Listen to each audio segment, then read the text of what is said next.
Good Friday evening, sports fans, and welcome to Papermaker Stadium in Kimberly, Wisconsin for tonight's Fox Valley Classic Football Conference playoff semifinal between the visiting Neenah Rockets and the host Kimberly Papermakers.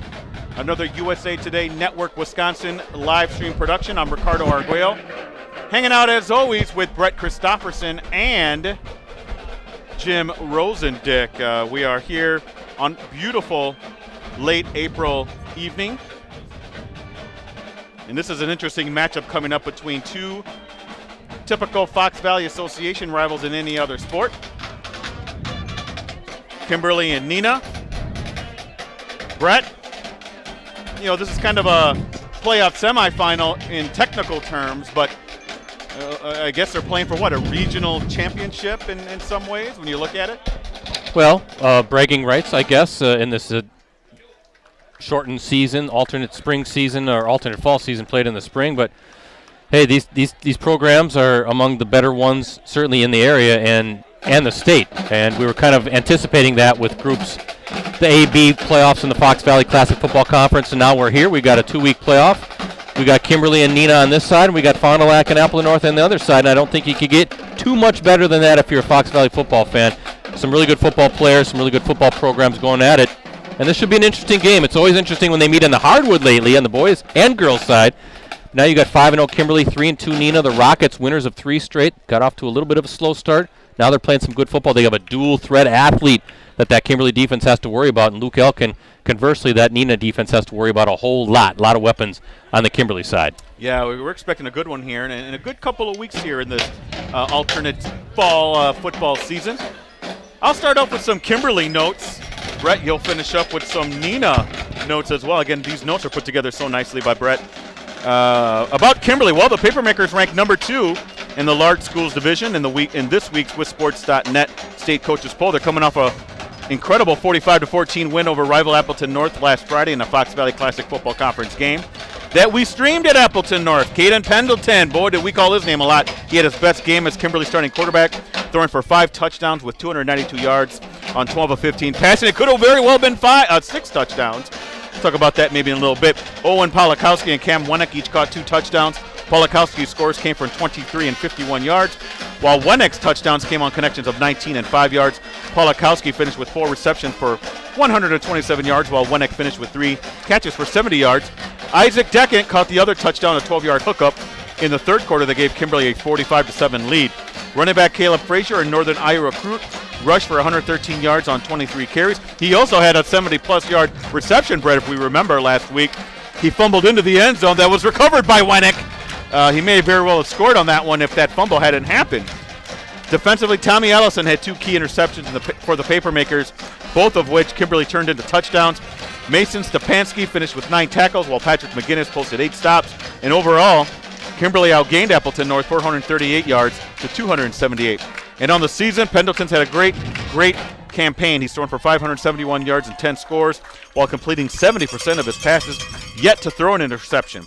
Frazier leads a strong 3-prong rushing attack with 629 yards, 8 touchdowns, those 629 yards on 79 carries, which is good enough for an 8 yards per carry average. Colin Oberman, he's next with 148 yards and a score on 20 attempts, and Parker Kester is third with 146 yards, 2 touchdowns on 29 carries. Polakowski and Wennick, they're the top Papermaker receivers. Polakowski had 8 catches for 200 yards and 3 touchdowns, while Wennick has 11 catches for 159 yards and 4 scores. Deckant also has 5 catches on the season for 66 yards and a touchdown, while Frazier has 4 grabs for 81 yards and a touchdown.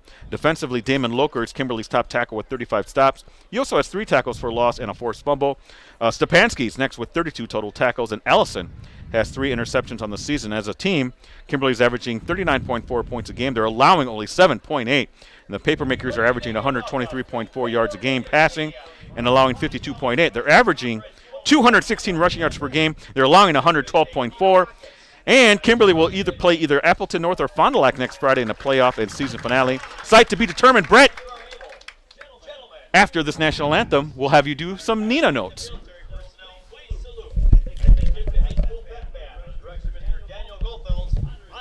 United States of America and those working to protect our country, including our frontline healthcare workers, with our national anthem. We encourage you to join in singing.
Hey, great job by the Kimberly marching band, pep band, with our national anthem. That gives me time, Ricardo, to run down quickly the Neenah notes. Again, Neenah 3-2 coming into this one.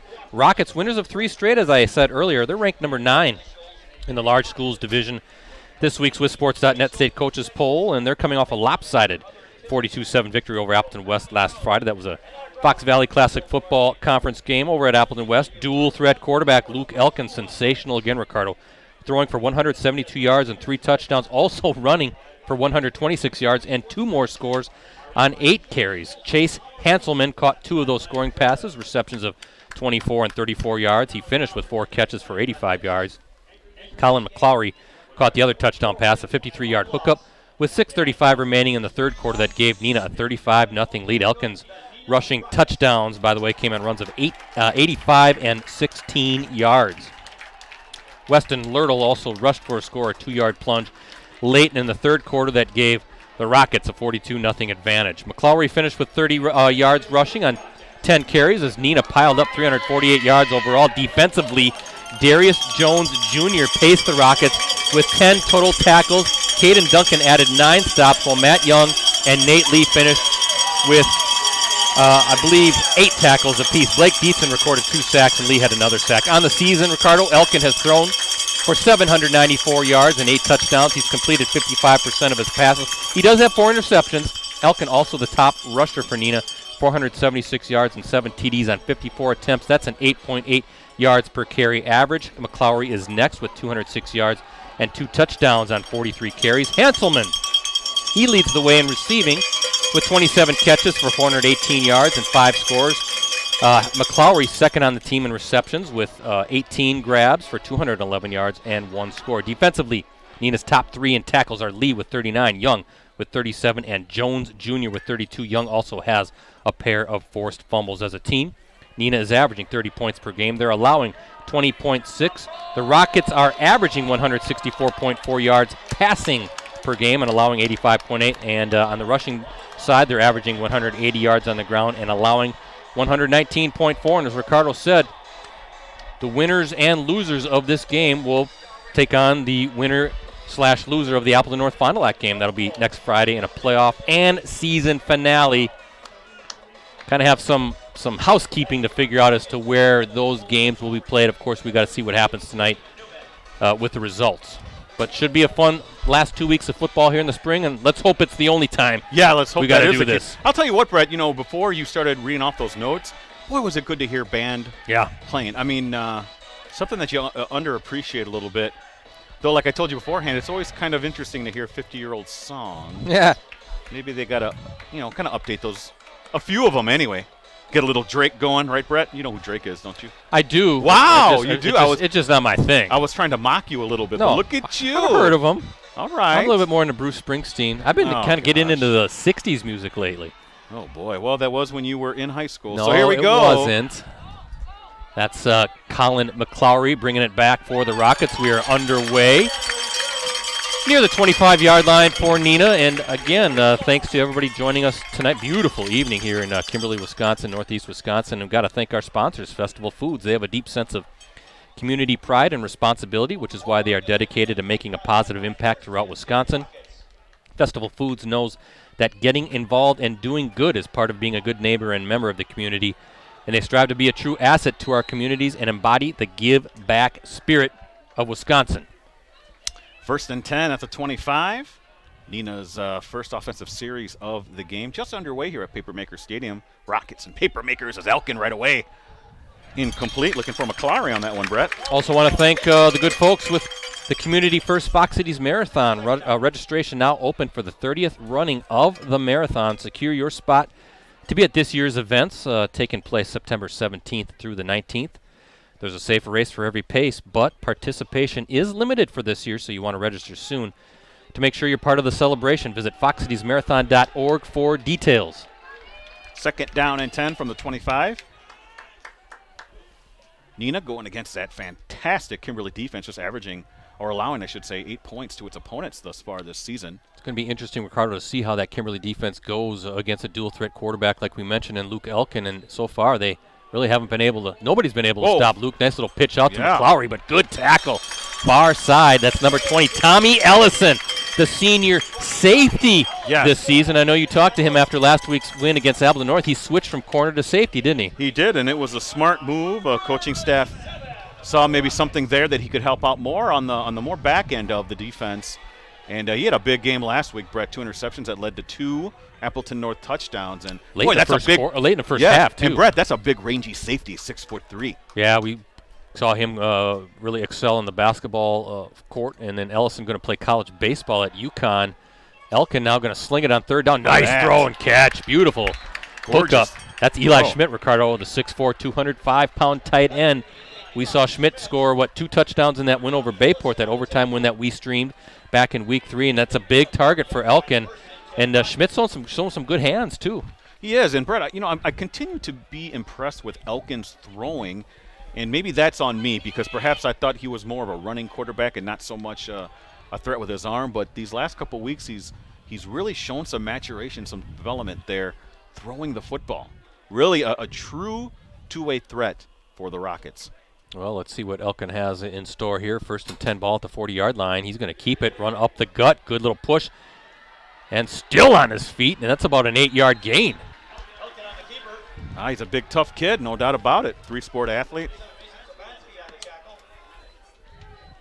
You look at Neenah offensively, Ricardo, of course, what Elkin can do. McClowry, a really good running back, but they've got some good receivers. So the defense has to play honest. While Luke is a dual-threat quarterback, you can't just focus in on his running because, as you said, he's been throwing the ball really well, and he's got a lot of weapons, so kind of keep that defense a little bit loose. 2nd and short for Neenah. Elkin. Quick throw to McClowry. He has a 1st down and more. Watch out down the near sideline, sprinting finally out of bounds, but how about that? Wide open. And look at the Rockets. Got something cooking here on this first drive at the Kimberly 20-yard line. 30-yard gain, Brett. And there you see just hitting, McClowry on the perimeter. Let him do the work. Talented kid, He's got speed, yeah. You're looking at this Kimberly defense, have given up, 6, 13, 6, and 14 points. First game was a shutout, 56-0 over Sheboygan. This would do wonders for Neenah, Brett, in their confidence that they're able to get a touchdown here on their first possession. Elkin, nice little draw play to McClowry, and again, good gain on 1st down. Takes it to the 17, gain of 3 yards. 2nd down and 7. Brett, impressive, Neenah, on their first drive of the game. You know, you talk about Elkin, and again, we mentioned all the weapons. He is in complete command, isn't he? Now, we'll see how this game goes and the adjustments that Kimberly's going to make, but he just looks so confident in that quarterback spot. Really did a good job of selling that draw, and a pretty nice pickup for the Rockets there on first down. Slings it over the middle. There's Schmidt, and he's got the first down inside the 10. First and goal coming up for the Rockets. I think they're going to mark him at about the 8-yard line. 9-yard gain, and Brett, I think, Elkin knew exactly where he was going to go with that. I thought Schmidt did a really good job of finding that hole, being patient, running a good crisp route, and getting that reception. Boy, Neenah's in business here inside the 10. Actually, officially at the 7-yard line.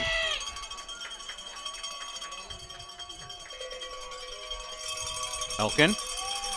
He's going to keep it. Yeah. He's got a big hole trying to slither his way through. He's inside the 5 down to about the 3.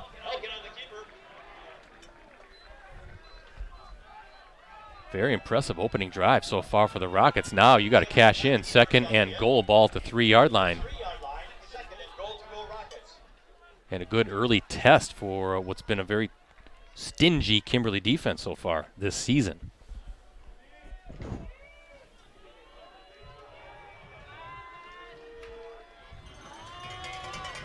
Five receiver set.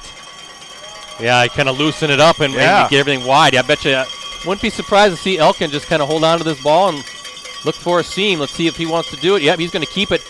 And he's in for the score. How about that, Ricardo? A 3-yard touchdown for Luke Elkin, and the Rockets strike first. Yeah, 8:01 left here in the first quarter. Brett, I can't say how impressed I am with Neenah. Again, this is one of the top defenses in the state, Brett.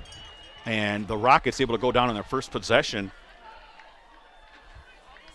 9-play, 75-yard drive, Brett. 70, how many yards? 75 yards. 75 yards.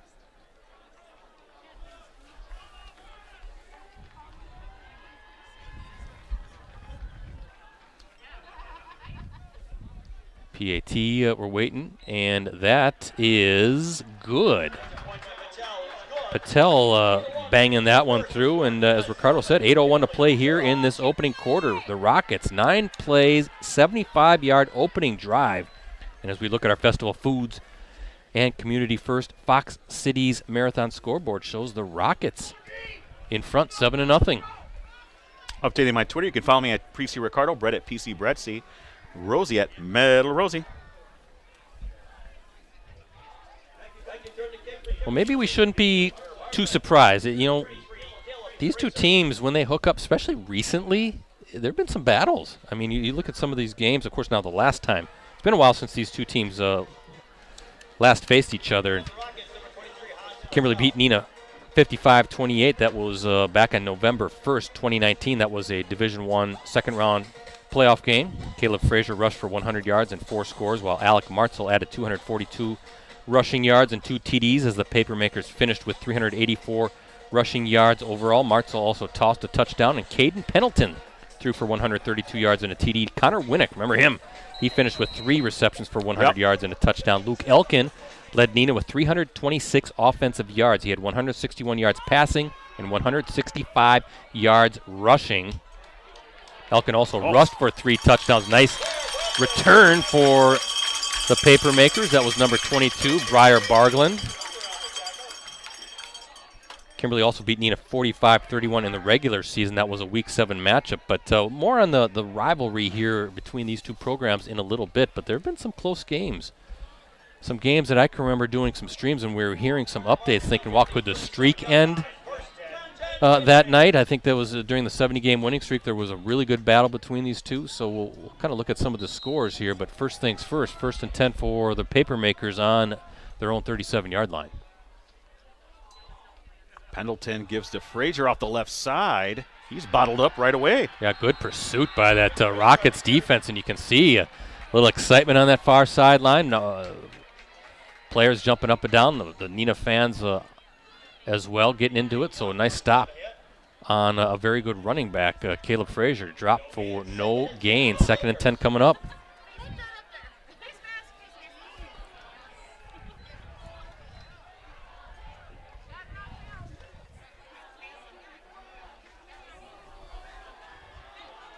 Very interested to see, Ricardo, how Caden Pendleton plays tonight. Thought that was the best game of his high school career last week. Those 5 touchdowns he threw against Abilene North. There's a nice throw and catch for number 6, Mason Lawton, the senior wideout. And now 3rd down coming up. Ball will be marked at the 43-yard line. So 3rd and 4.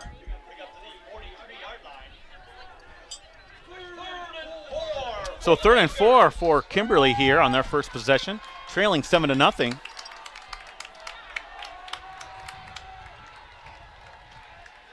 Pendleton. Quick Looking toss. for a seam. Nope, nowhere to go. Oh, look at him still on He's his on feet. his feet. He's going to be. It's to the 45. You're going to be about 2 yards short. Yeah, let's see what Steve Jones wants to do here. Is he going to bring the punt team out and you're going to keep that offense on the field? But Is that counted a pass, Brett? That was like. was that Oberman, Colin Oberman, Yeah, number 8? I I think- think that's just a little push pass. So 4th down coming up, and it looks like the punt team's coming on. So how about this, Ricardo? Neenah offense goes 75 yards on 9 plays, scores the opening touchdown of this game, and now gets off the field, forcing a 3 and out. Well, one thing the Rockets have shown this year, Brett, they've been showing I guess a development progression in terms of winning big games or competing in big games, and good early sign so far in this one. As that punt, Brett, goes inside, nearing the 10-yard line, inside the 10 to the 8. And a little turf bounce. So second opportunity now for this Neenah offense to add to its lead. But, yeah, let's talk about some recent games. I mentioned the 2019.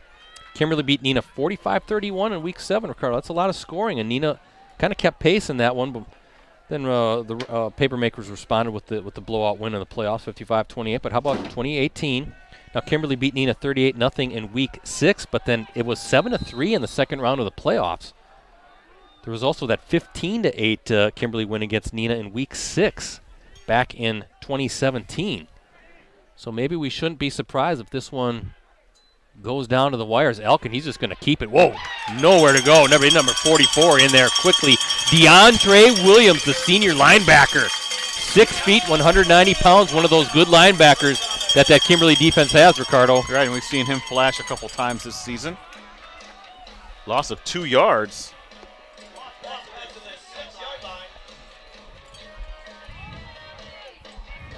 Four carries, 12 yards early on here for Elkin, including that touchdown that has given Neenah a 7-0 lead.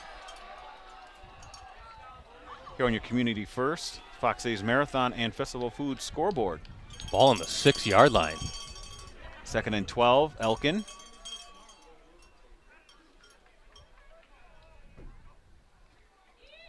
Oh, nice ball fake by Elkin, looking for something. Does a good job with deception. I thought McClowry had it, but there goes Elkin, keeping it, reading the defense, and picks up a few yards and makes us 3rd down a little bit more manageable. Ball's going to be marked at the 13-yard line. 3rd and 5 as Elkin with a 7-yard gain. 5 carries, 19 yards for Elkin.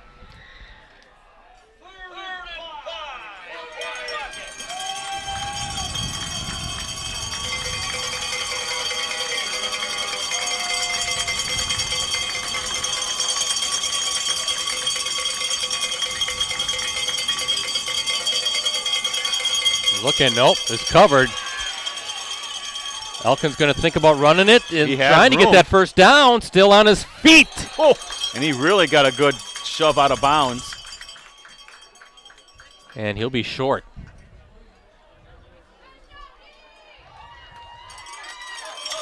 That's dangerous, a busted play now. He was looking to his left, it was well covered, but he gets out in open space. I thought maybe he was going to make some guys miss and move the sticks, but instead the Kimberly defense didn't see the number that was finally able to push Elkin out of bounds. I thought it was number 3. Reese Thayer, the senior linebacker. I'll tell you this much, though, Brett. This is a good job by Kimberly's defense to flip field position Yeah. here. On that, Brett, that was, by the way, to start that drive, that was a 47-yard punt. Ooh, high punt here. Watch out. That's going to sail out of bounds, and now it's up to the officials. Oh, boy, triangulation. Yeah, I still don't quite understand it, but let's see where they're finally going to mark this football. That sounds like something you see in outer space. Oh, I saw a triangulation. And they're going to say it's at the 30-yard line. So look at this field position for the Kimberly offense. Had the hang time, but just shanked out of bounds. So 1st and 10 coming up for the Papermakers. Ball at the Rockets' 30-yard line. Thanks to everybody checking us out tonight on postcrescent.com, facebook.com/postcrescent, also the Oshkosh Northwestern Facebook page. Also streaming on our USA Today Network Wisconsin YouTube channel. A lot of different ways to watch tonight's Varsity Game of the Week live stream. There's Pendleton swinging it. Nice hands. Still on his feet, finally tripped up. That's Owen Polakowski, the junior wideout, 6'3", 187 pounds. We've called his name a few times on the basketball floor and here in the spring football season as well. Good wide receiver and a good target for Pendleton. Yeah, 14-yard gain on that catch, Brett. And right now I have Pendleton 3 for 3 for 22 yards. Well, maybe this passing game, you got that three-headed monster in Caleb Frazier, Parker Kester, and Colin Oberman get that running game going off of the pass. Let's see. That's Pendleton rolling to his left, swings it, nope, a little low. That was for number 37, Mitchell Smarzinski, the senior fullback. So 3rd down coming up, or check that 2nd down coming up for the Papermakers.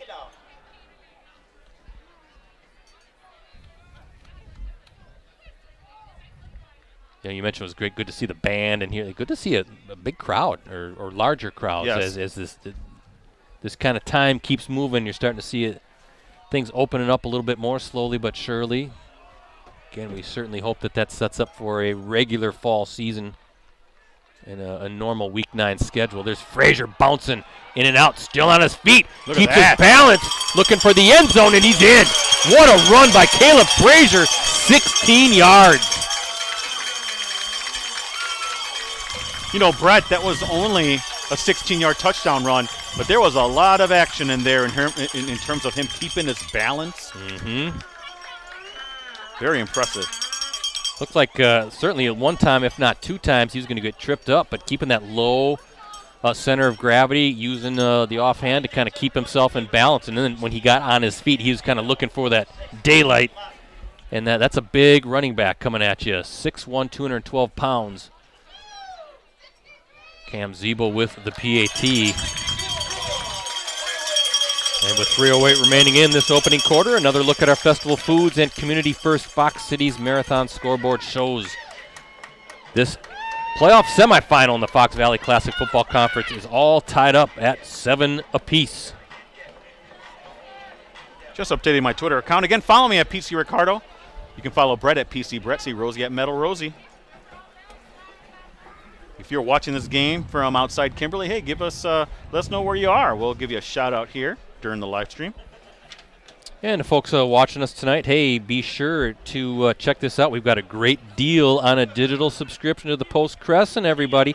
For the next 6 months, you can get all the benefits included with a digital subscription for just $1.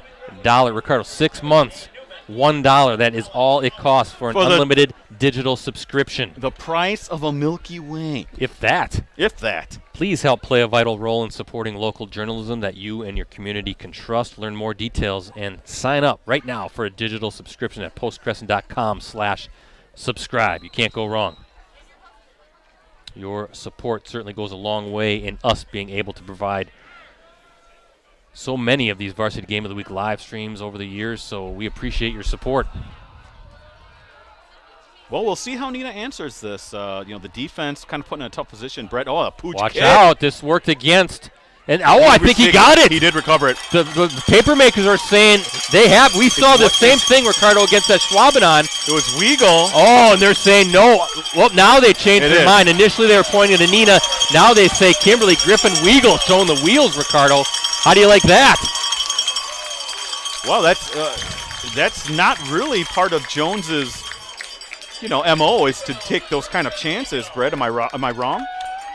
Well, it's on film. We saw it when we streamed that Kimberly-Schwabenon game. We saw, again, a little pooch onside kick that the Papermakers were able to recover. They turned that into a touchdown against the Jaguars. Now we see it again. Set up beautifully, and then Weigel had a wide open lane to it, picked it up. I think he had that 1 foot in bounds. The officials had to talk about it, and look at this. Kimberly now again with a short field ball at the Neenah 35-yard line. Okay, well now this puts the onus on the Neenah defense. And to kind of limit the damage here on an unfortunate play against special teams have been letting down the Rockets, Brett, so far in the first quarter. Pendleton going deep wide downfield. open. He is wide open. Almost. Look at that recovery, though. Who was that out? 37?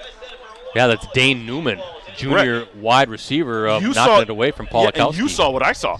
He was wide open, Polakowski, and he was able to recover and get in the direction or get in the way of that ball and knock it away. Yeah, maybe the ball floated a little bit too much. That gave Newman a chance to knock it away, but he did his job, right? That's what you have to do is you don't need the interceptions. Just swat that thing away, and now it's 2nd down and 10.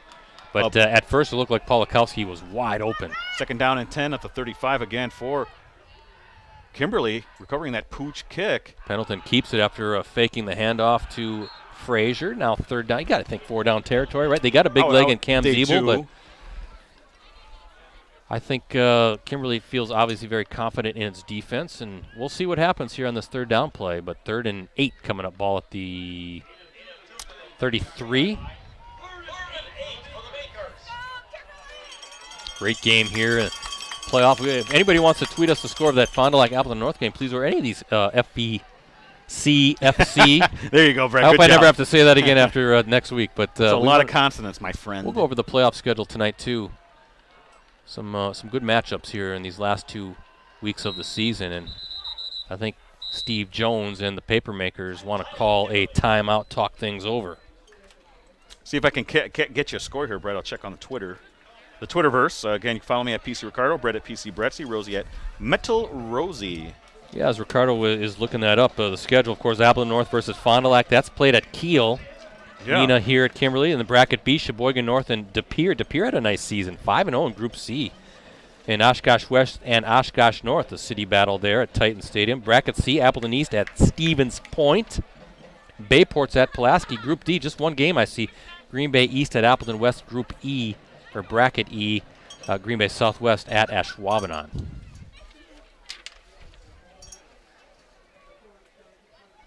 Kimberly, of course, the champions of Group B. Appleton North 4-1, Kimberly 5-0, and then the top 2 teams in Group A, Fond du Lac 5-0, and Neenah winning the tiebreaker. We'll talk about that, but Group A and Group B then take each other on in the playoffs. Same with Group C and Group D, at least the top 4 spots.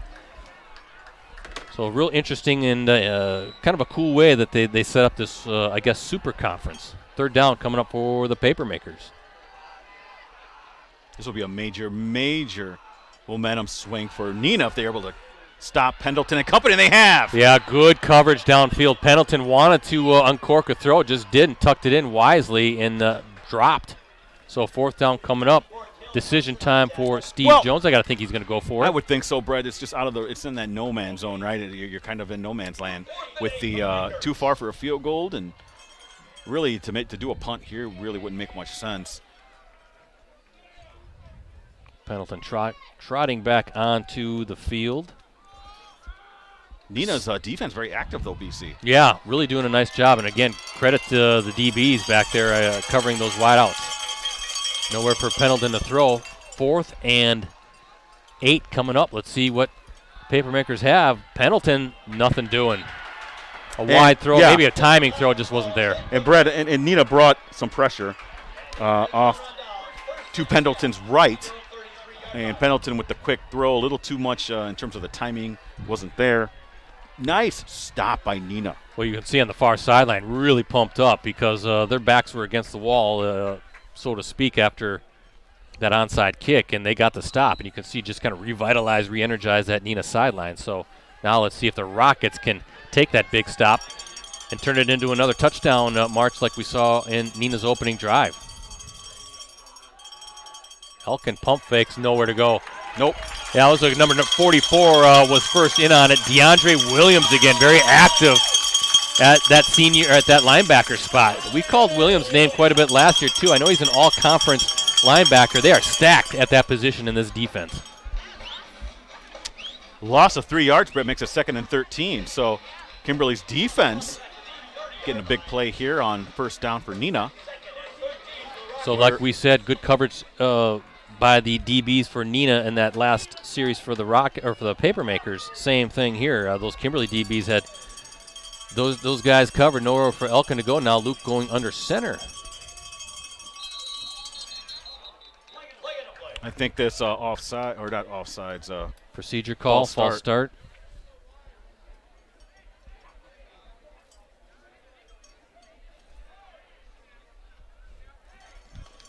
I tell you what, everything's just still weird to me. And normally in a playoff game, it's dark at this time of night.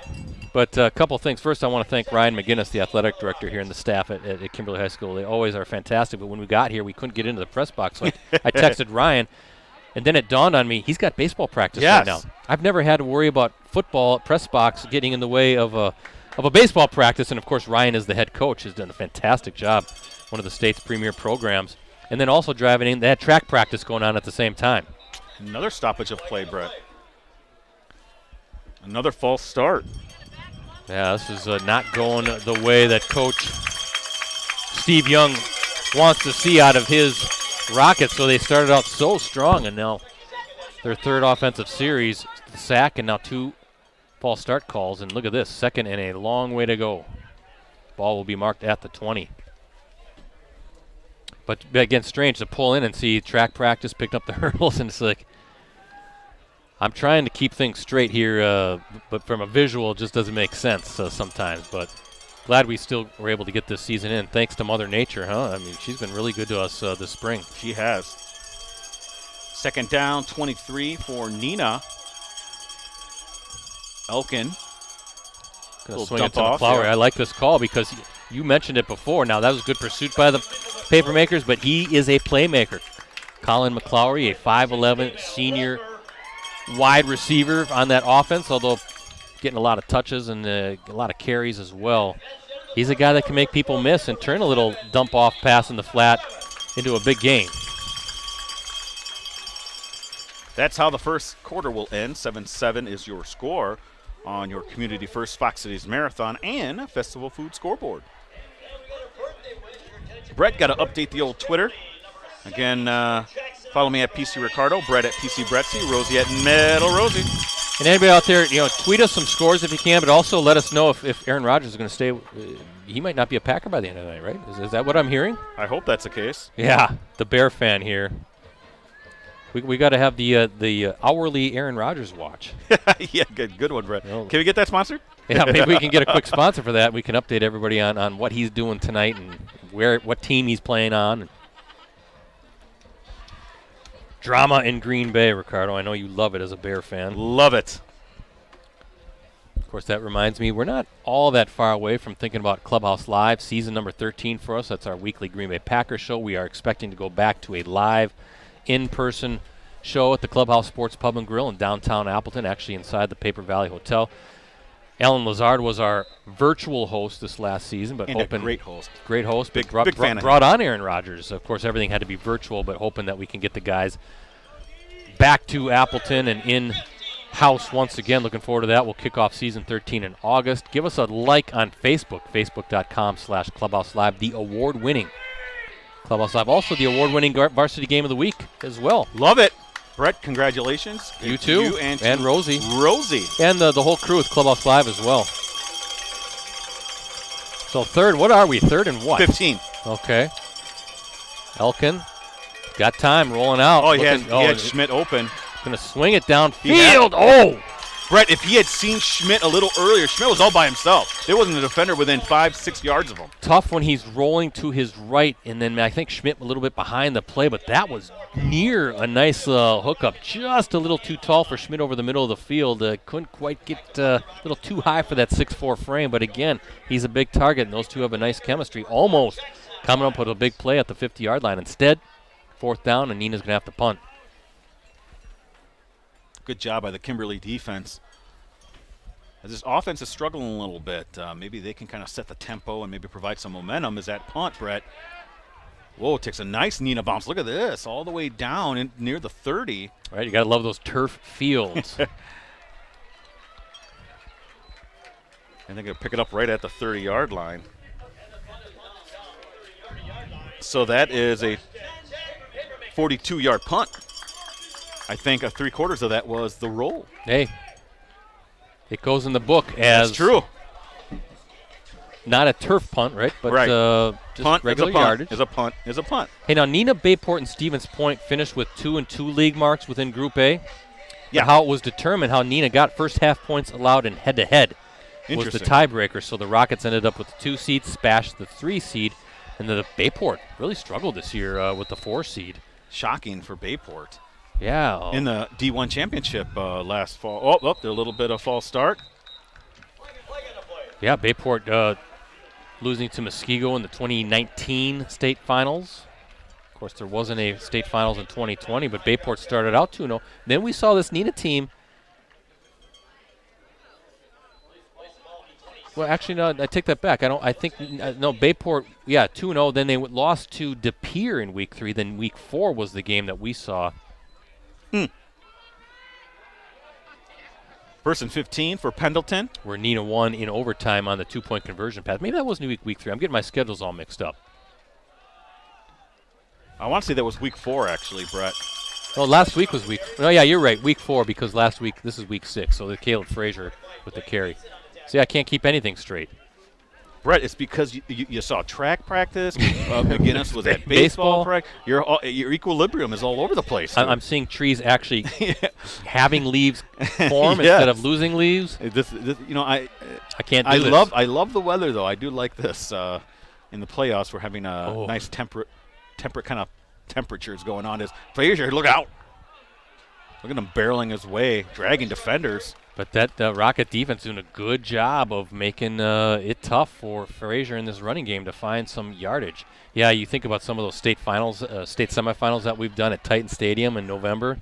Ooh, we've had some bitter cold nights. And we do have heat in the Titan Stadium press box down at UW Oshkosh. It didn't help. No. Because it wasn't cranking out enough heat because we had the windows wide open. And I remember one night the wind was blowing right into us. 3rd and 6 for Kimberly. Showing blitz. Whoa. And that was almost picked up by Brett. I think there was miscommunication on the route there for the Papermakers, but I thought Neenah did a good job of showing some different pressure concepts up the middle to try to, get Pendleton to maybe throw that ball a little quicker than he wanted to. Yeah, number 41, Xavier Stone, the senior DB, nearly picking off that pass. But, yeah, a chess match going on right now. Some good adjustments being made on both sides. So 7-7 is the score here in the early stages of this second quarter. First time at Papermaker Stadium this season. Good to be back. And again, thanks to everybody here at Kimberly, led by Ryan McGinnis and his fantastic staff. We do appreciate him and his crew. And we say that about everybody, though. We're very fortunate with all the ADs and their staffs who go to great lengths to help us as Colin McClowry wrestled down. Oh, he's fun to watch. He's got some get up to him and feeling that line drive of a punt. Ball is right at the 30-yard line with 10:10 left here in the first half. Score is 7-7 on your Community First Fox Cities Marathon and Festival Food scoreboard. 1st and 10 at the 30. Neenah playing quite well, Brett. Getting that early touchdown, then the defense really doing a great job against the Kimberly offense. Maybe this turns into a defensive battle. That would be kind of fun, as Elkin looking for a running lane and gets a nice little chunk play on first down. 2nd and short coming up. Dangerous. And he gets it, and you got to honor the pass because, again, he's got the arm and the receivers, but then he tucks it in, and he's got a nice little running lane. Good job by the guys up front. That's a good offensive line. I know we talked about that in their win over Bayport. Maybe talk about those guys again on both sides, both Kimberly and Neenah as far as the offensive linemen. 2nd down and 2, 8-yard gain for Elkin. So opens up the playbook a little bit more in this kind of situation, Brett. 2nd and short as Elkin. Yeah, he's got the first down. Again, look at him just pushing his way past the 45-yard line. They'll spot him at the 46 or 7. Let's see where they mark him. 47. 47, yeah. 9-yard gain. No decision there. He just grabbed it and ran. And, again, a nice job by that front getting a push.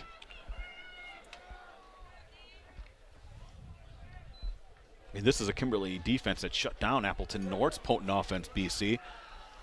And Neenah has been getting some steady production. Neenah's when it doesn't shoot itself in the foot. Well, we'll talk about Neenah's schedule. A team that has really gotten better as the weeks have gone on this season, right? I mean, they're formidable, and there's a nice little dump off to number 81, Weston Lurtle. But you look at Neenah now; they had that opening that loss to Spash, 20-14. That was actually played at St. Mary Catholic, and then at Fond du Lac, 56-21. The Cardinals are thrashing everybody, but then had a nice bounce back win at Green Bay Preble, 52-0. The Hornets are struggling this year, but then kind of the signature win, taking down Bayport, Week 4, April 16th, 21-20 in overtime. Elkin with the 2-point conversion to, I think that was Hanselman, right, to win the game. And then they took care of Appleton West 42-7. So, again, each week getting better and better. I think they'd like to have that Week 1 game against Spash back, but they learned from it, and here they are with a chance to play in next week's Group A and B championship.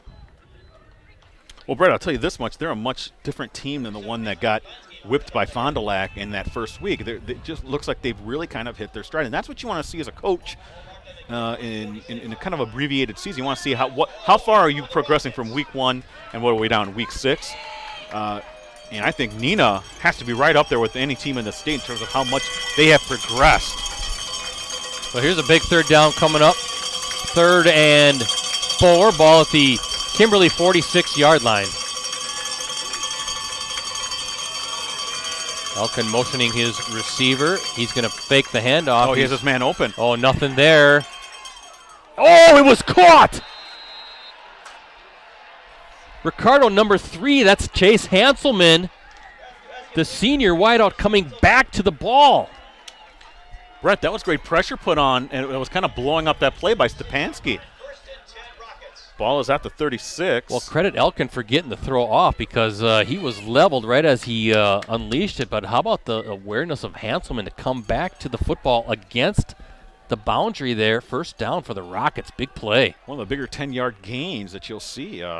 Really athletic play by Elkin. Oh, that one goes nowhere. Weston Lurtle, the reception, back on the far sideline. Number 81, Lurtle, a 5'9", 150-pound senior wideout. Pickup of 1 yard, 2nd down and 9 at the 35. Oh, I should say loss of 1, I'm sorry, 2nd down and 11. Looks like you're getting some razzing by Tinkers to Chance about the Bears and Justin Fields. Hey, everybody, Ricardo thinks that Justin Fields is now, finally, the franchise quarterback of the Chicago Bears. I think he has the potential to be so, but I don't even know who Tinker's Chance is. He razzes you every now and then. He razzes us. That's okay. It's all in good fun. 2nd down and 11. Oh, nice job with this little run. Yeah. Kind of a shaky little handoff, but that was Nate Lee getting his first touch. A senior fullback corrals it, and they're moving the sticks, and the Rockets, Ricardo, have something going here on this drive. Ball at the 25. Yeah, big first down. 5'11", 186-pounder. It's Nate Lee. Ball is at the 25. Good drive here by Neenah. Again, Brett, we're seeing the Rockets playing in rhythm, getting good chunk plays. In this is, I think, even more critical, Brett, they're calm and composed. Yeah, no rush, taking their time. But again, that throw from Elkin to Hanselman, fantastic. 3rd down hookup. Elkin, he's going to keep it. And good job to get around the corner. There, but no call. Well, look at that Rockets sideline. Again, bouncing up and down. They're into this game. They're feeling good about themselves. Was that Elkin on that run, correct? That is Elkin on the run. Wow. I did see somebody on the Kimberly sideline, like a player, trying to help the official. Maybe he saw a hold. I thought there was a hold, but, I'm way up here, and I have glasses on, so. Well, I'm trying to watch the game in my binoculars, so it's between your eyes needing glasses and my eyes probably in need of glasses. We're doing the best we can, though. 2nd down and 3. There's Lee again. Ooh, big hit. That was number 22, Briar Barglin, the senior defensive back, going against Nate Lee. But let's see, that's a first down. I think they got past the 15. And more important, Nate Lee, it's one thing to get hit, but to go forward and fall forward gets them the first down. That's a nice little change up there. He brings some power, some thumper attitude there in that fullback spot. 5'11", 186 pounds. And just as important as this drive, they're eating up a lot of clock, too. They so are. keeping that Kimberly offense off the field. First down and 10. Inside the 15 are the Rockets. Elkin has a one-on-one with Hanselman. Look out, picked off. Yep. And, you know, he threw it behind him. That's Griffin Weagle, Ricardo. Yeah, two big plays for Weagle. But you saw where he was going, and he just threw that a bit behind him. And Weagle, one of the very best in the state in terms of a defensive back. He read the whole way. Yeah, he made the big play. So that is a huge stop. And an interception, that 5th of the season now for Luke Elkin. That is too bad if you're a Neenah fan because that was a nice-looking drive. But just a little off on that throw. Weagle all over that play, and a big interception in the end zone. 1st and 10 coming up for the Papermakers at the 20.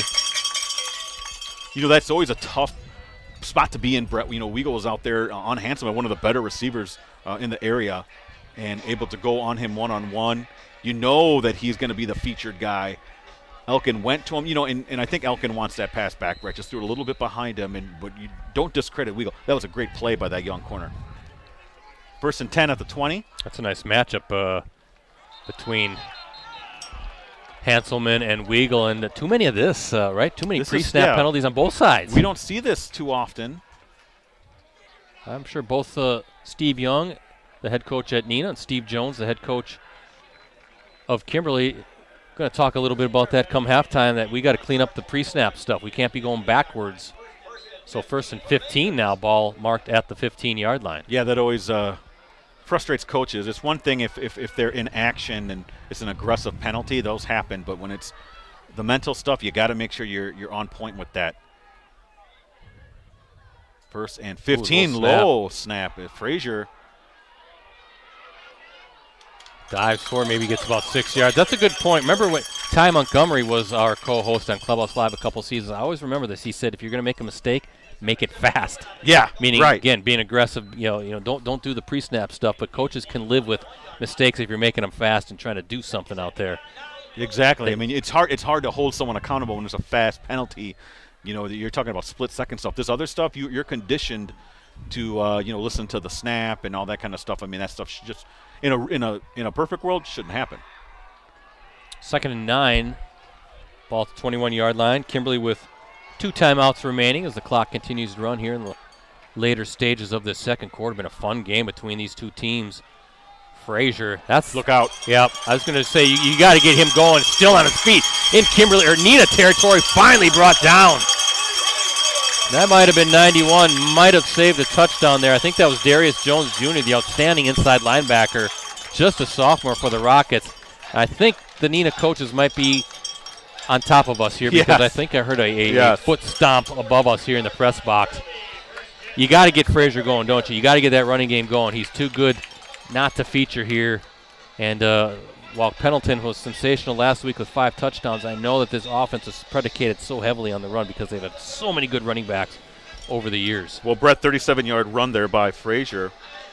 43 yards on those last 2 carries. 1st down and 10 at the 42 for Pendleton and company. Now you got Parker Kester in the backfield next to Pendleton. And check that. Nope, that's number 21. Big carry, big hole. That is Parker Kester, I'm sorry. He might go into the end zone. He does! The official got hit there on the sideline, waiting for the sign to go up. And Ricardo, that's a 42-yard scamper for Parker Kester. Boy, that's tough for Neenah because those last 2 plays basically equal the amount of yards they gave up for most of the first half, Brett. Again, this was coming off that interception, but they went 4 plays, 85 yards because of the penalty, Brett. So Kester.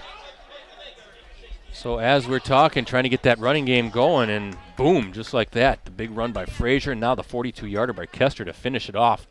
Cam Zeeble is good on the extra point, and the blink of an eye, all of a sudden, 2 big runs by the Papermakers. And as we look at our Festival Foods and Community First Fox Cities Marathon scoreboard, Kimberly now up 14-7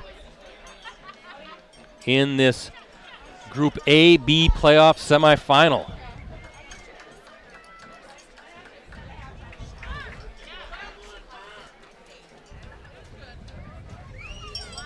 Well, this Kimberly offense, which has been, I think we can both describe as a little stagnant. Well, they needed that. Yes. Again, that running game is what sets everything up for Well, these Brett, big strikes that we see very often with this Kimberly offense. Fondy's up 21-0 with 3 minutes left in the first half, according to Josh Young, coach at Kaukauna High School. Thank you so much, Josh. We appreciate you helping us out with that updated score.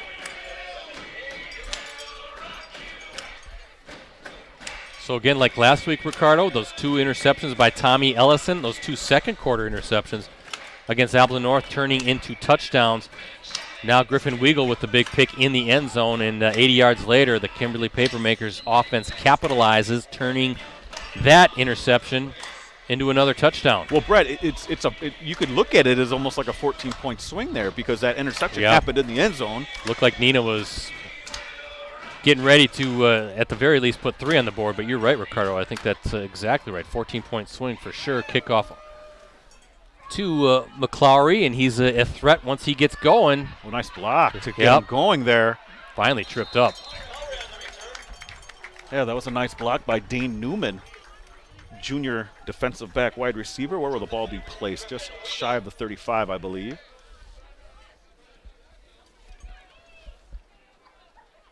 Although I think they'll put the ball right at the 35. 3:10 left here in the first half. We'll see if Neenah can answer, Brett. It was unfortunate their last drive had to end with a pick. But right now you want to kind of stifle that momentum that Kimberly seems to have after those 2 big runs by Frazier and Kester. Well, Rockets don't need to rush. They have all 3 timeouts, plenty of time. Swing pass to McClowry. Ooh, that's Ellison coming in fast. Boy, he's really excelled at that safety spot. Again, Ricardo, just a little piece that you can see still on postcrescent.com. Click on sports, and Ricardo talked to Tommy Ellison last week about his switch from corner to safety, and sensational. He's a great athlete. I mean, going to UConn to play baseball, Brett, I mean, I think you and I were really impressed with how well he did on the basketball court as well. Kind of a defensive stopper, but he hit some big shots. He could get going from distance. We got to talk to maybe his old coach there next door, Lucky Wirtz over here, the retiring Kimberly boys basketball coach. I know certainly enjoyed coaching Ellison and all those guys. And we'll talk. Kimberly made some noise about who they're bringing in to replace Lucky. There's a nice swing pass or a pass over the middle, Ricardo. That's Eli Schmidt, and in Kimberly territory. Big guy takes it to the 45.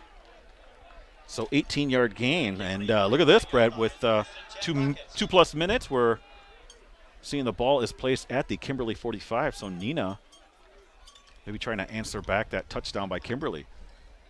They've been able to move the ball, Brett, pretty consistently against the Papermakers.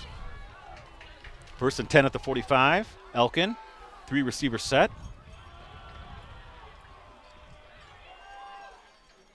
Takes it himself off the left side. Look at this, finding some room up the middle. Good decision. He had the option, too, to pitch it out to McClowry, but read the defense, saw the seam, and took it. So good at reading defenses, both as a running back and as a passer. Again, Rockets, Ricardo, with 3 timeouts remaining. Clock continuing to run, 1.5 minutes still to play. Well, they got plenty of time. 2nd down and 2 situation here for Kimberly. 2 receivers near side for the Papermakers. Lots of space over there on that left side of the hash, Brett. There is, isn't there? They got everything bunched on this side. They're going to get it to Lee. Nothing doing there. Looks like number 3 for the Papermakers, Reese Thayer, the senior linebacker, bringing down the Rockets fullback. And I think now Neenah wants to burn a timeout with 3rd down coming here. up. 1:01 left here in the first half. First timeout for Neenah. Again, 3rd and 2 situation. Timeout, Neenah. See if we can find some more updates.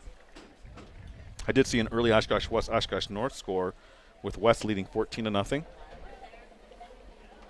Looking at that Kimberly schedule, again, they beat Sheboygan South in week 1, 56-0, and then took care of Pulaski week 2, 23-6. Then a game we streamed over at Ashwaubenon, Kimberly beating the Jaguars, 42-13. Kimberly coming back and beating Appleton East, 31-6 in week 4, and then last week at Appleton North, 45-14 in the rivalry game to set up this semifinal matchup with the Rockets. Rockets 3-2, Kimberly 5-0. Kimberly ranked number 2 in the state. Fond du Lac ranked number 1, and I know you said the Cardinals were up 21-zip over Appleton North at last check. Oshkosh West now leading North 28-6. Oshkosh North, I should say. A few minutes left before halftime. So North is leading that game? Yes. No, West is leading that game. Oh, really? Okay. That's Oshkosh West over Oshkosh North. 3rd down and 2 for the Rockets coming off this timeout. Let's see what Luke Elkin wants to do. He's making it wide open if he wants him, and knocked away. Oh, Brett, he had Schmidt open in the middle. And that's an unfortunate misread by Elkin, who's been doing so well. Ricardo number 1, Xander Zima, the senior defensive back for the Papermakers, knocking it away from Chase Hanselman. But, yeah, I saw Schmidt wide open over the middle, too. Well, Schmidt put up his hand saying, hey. But, I can see why he goes to Hanselman, Brett. They have a great connection, those two. Yeah, it's one-on-one. Give Zima credit for knocking it away. He's battling 5'10" Zima going against the 6-foot Hanselman. Here's 4th down coming up. A big play in this first half. 4th and 2 for the Rockets. Just get the first down. They have plenty of time. And they got the offsides. Yep, they did, Brett. And that's one of those mental mistakes again, BC. Again, pre-snap stuff. Or are they saying that maybe it was offense, a false start? Drawing them off sides? We'll see what the officials want to talk about. No, they're going to march it first down on the penalty. So big penalty against the Papermakers. Fresh set of downs now for Neenah. Okay, and now this opens up again the playbook where 2 timeouts the Rockets have. 54 seconds. Everything on the playbook's open here. Don't need to rush. Think of it as chunk yards. You have plenty of time. Ball at the 32-yard line.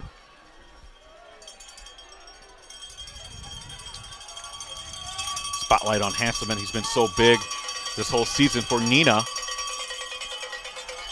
Swing it over to number 81. That's a nice little pickup.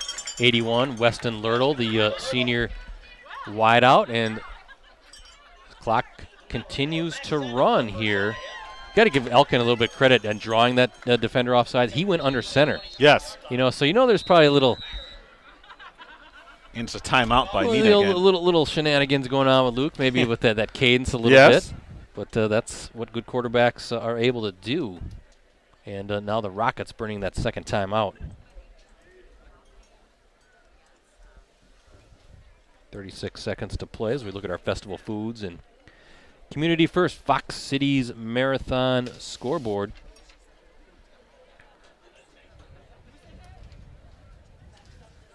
Again, folks, $6 or 6 months, $1 subscription, unlimited digital access to the Post Crescent. Please go to postcrescent.com/subscribe. Not sure where we'll be streaming next week, but we will be streaming a Fox Valley Classic Football Conference playoff. That will be the season finale next Friday. I'll announce that matchup on my Twitter account. Just give me a follow at PCBrettC. We'll be somewhere, Ricardo. We will. 2nd down and 5.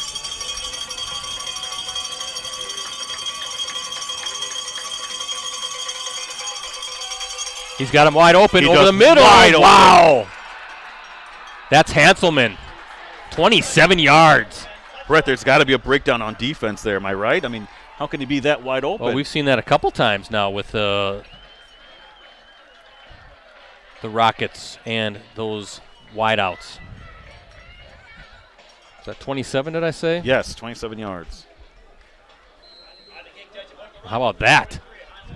With 29 seconds to play.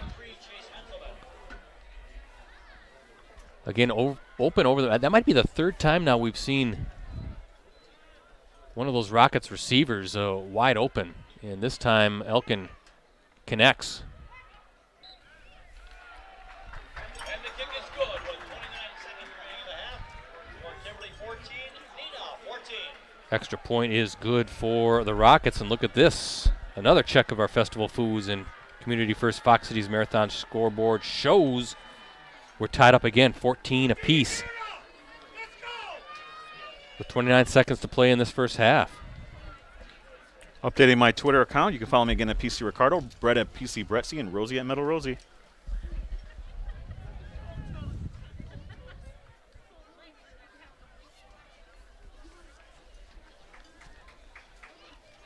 See these defensive guys here right in front of us in the bench, talking things over. Actually, you know who's listening in is our photojournalist, Dan Powers. He's right there, too, listening into all the coaching instruction there. There's a good look at Dan. Be sure to check out his photo gallery about an hour after the conclusion of this game. Postcrescent.com. He'll have all the great images. Dan, one of the best in the biz, along with our colleague Bill Glasheen. Yeah, Brett, 8 plays, 65 yards on that drive. I'm sorry, seven plays because that was an offside. So 7 plays, 65 yards for Neenah. Cap of that 27-yard touchdown from Elkin to Hanselman. That's quite the duo, those two, Brett. And Ricardo, a defense that's not used to. No. Well, they've been allowing about around a little bit. Yeah, they've been allowing, 8 points a game? Briar Barglin with a nice return, and let's see what Steve Jones wants to do with 23 seconds remaining. He's got 2 timeouts. So you take a shot here. Well, 23 seconds left. You have, a couple timeouts? Couple timeouts, yep. Ball's going to be marked at the 35-yard line. They've got athletes. They've got home run threats.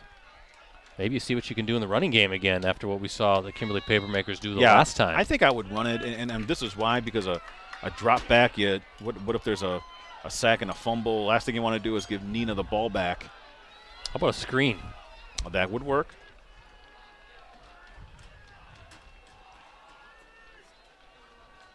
Pendleton, nope, he's going to hand it off. Frazier looking for some block, big block, and good pursuit, though, by the Rockets. Looks like Jace Jenkins, number 2, and Dane Newman, number 37. Outside linebacker is Jenkins. Newman, the defensive back, getting in there quickly. And that's how the half will end. And it's halftime. Score Kimberly 14,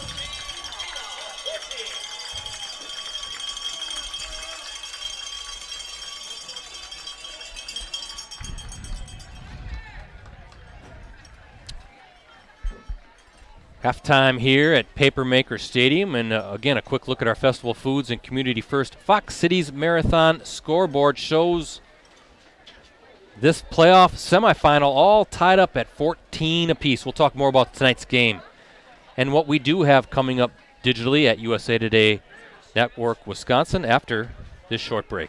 If you've been looking forward to the sounds of fans cheering and the excitement of an event that brings the community together, then secure your place to be with us by registering to join the 30th running of the Community First Fox Cities Marathon Weekend of Events, presented by Myron Construction. There'll be a safe race for every pace. Participation is limited for this year's event, so you'll want to lock in your spot soon to make sure you're celebrating at the finish line with us. Go to foxcitiesmarathon.org.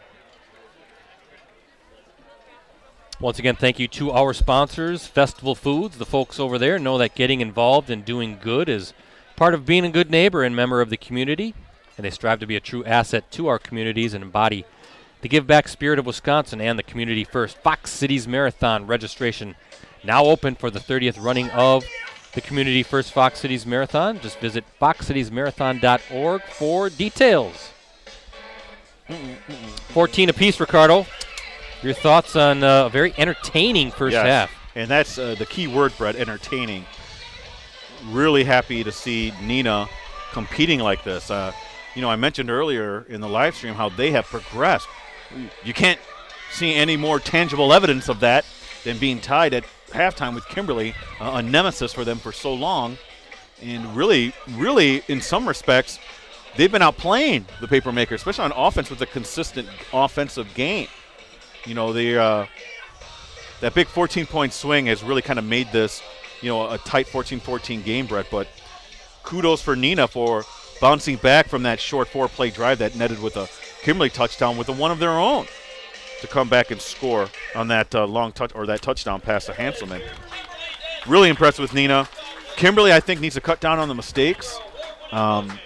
There's been some defensive breakdown as well, Brett. I mean, how many times have we seen some wide open, at least three times. At least 3 times, and it's not Elkin's not going to miss those too many times. He's missed it a couple times, but that's something hopefully you want to clean up if you're a Kimberly coach. That's interesting, looking at that Kimberly huddle in that north end zone, and all the coaches, Steve Jones, it was a quick conversation, and he kind of walked away. The rest of those coaches walking away. There's one coach in the huddle there, but things to clean up though on both sides. Pre-snap penalties, as we talked about. I'm sure Steve Young is talking to his guys. I mean, if we clean that up, we might have. You never know. We might have had another score. Those are drive killers. Those pre-snap type stuff, or the holding calls. And then we'll see what kind of adjustments this Kimberly defense makes as far as some of those busted coverages that we're seeing and these Neenah receivers getting wide open. This is really shaping up to be a fun second half. And not to put, I always say that, the cart in front of the horse, but everybody's kind of talking about, man, what if Kimberly and Fond du Lac play next week? That's kind of the matchup 1 against 2 in the state. And the Rockets are coming in here saying, hey, folks, hey, don't forget about us. We can play a little bit of football too, and it'd be kind of fun to see a Neenah Fond du Lac matchup again. What the heck? Well, anybody, we'll take it, but this is going to go, I think, down to the wire here in the second half. These going to be kind of, both of these two teams are going to take turns slugging each other. Who's going to have the final knockout blow? It's going to be very interesting to see how this all plays out, but very impressed with some of the things we've seen on both sides, both units as well, offense and defense. Special teams, Kimberly making the great onside kick by Griffin Weigel, picking up the little pooch kick, and we've seen some outstanding performances so far in the first half on the defensive side on both sides, and saw that Kimberly running game get going. I think you're going to see a heavy dose of that in the second half for the Papermakers. I think they're going to get back to their bread and butter. I think you're going to see Caleb Frazier, you're going to see Parker Kester, Oberman, kind of get that running game going. But I don't think you're going to change much if you're the Rockets, and especially what you're doing offensively, because it's working. Yeah, it's just like you said, it's a matter of just cutting down the mistakes. I think that Coach Young come in with a great game plan, and now it's at halftime we're always all about talking about adjustments. That's what this is all about here. Who can adjust the most, and get that second half to go in their favor. Trying to add up some of these stats, BC. Well, Tinker's a chance now asking, do they still have Kielbasa in the press box at Kimberly? No, they don't. They don't have the pregame spread anymore. We got to talk to Ryan McGinnis about that, don't we? It hasn't happened in a while. Yeah, say at least a little spread for us.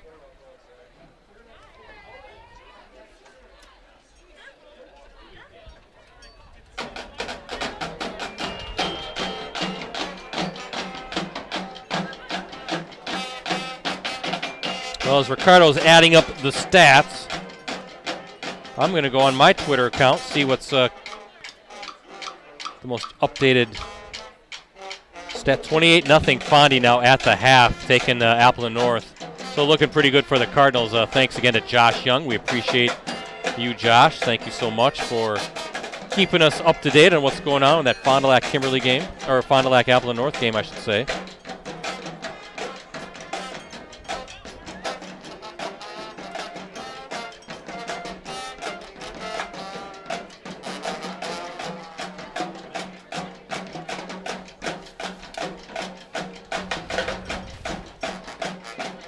Be sure also, folks, to, again, sign up for a digital subscription to the Post-Crescent, actually the Northwestern too, for those following on the Northwestern's Facebook page. 6 months for $1. Go to postcrescent.com/subscribe, the northwestern.com/subscribe. Your support helps local journalism in all that we do. And again, that helps with these live stream productions as well. It's a fantastic deal. You will not regret investing the $1 for sure. We would appreciate your support. Ricardo, what do you have coming up as far as before you get to the stats? I just have a couple of stats. Let me do that first, actually. Frazier, I have leading Kimberly 7 carries, 71 yards. And then we talked about Elkins passing, 9 for 16, 103 yards, the one pick, but also the touchdown pass along. He also had a touchdown run. So those are just some of the stats that I was able to add up. But yeah, this actually debuted today, so my column that I do every week, just talking about a couple things that are going on in the prep world. I did have that feature on Ellison.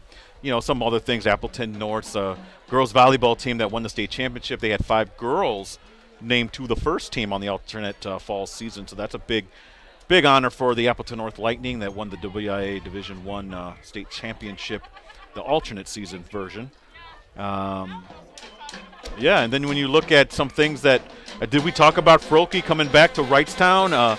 That was one thing that I talked to him about as well, was Mike Froelke. Mike Froelke coming back as a Wrightstown girls basketball coach.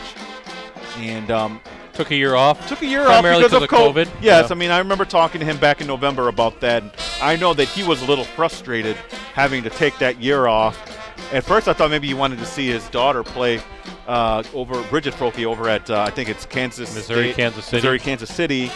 But no, his heart has always been in coaching, and he wants to come back. So he's going to be back. He's going to be back on the Tiger sideline. Another kind of development here is Carrie Knutson, the girls volleyball coach here at Kimberly, is joining the UWO staff. John Ellman's UWO staff, the women's volleyball team, and I just talked to Coach or AD and Coach Ryan McGinnis about what the timeline is. He's going to update that me. I'll probably have an update on the next notes package next Friday on what the timeline is for them hiring her replacement and things like that. So, yeah. And also, if you want to vote on the Athlete of the Week, you can still do that till 3 p.m. tomorrow.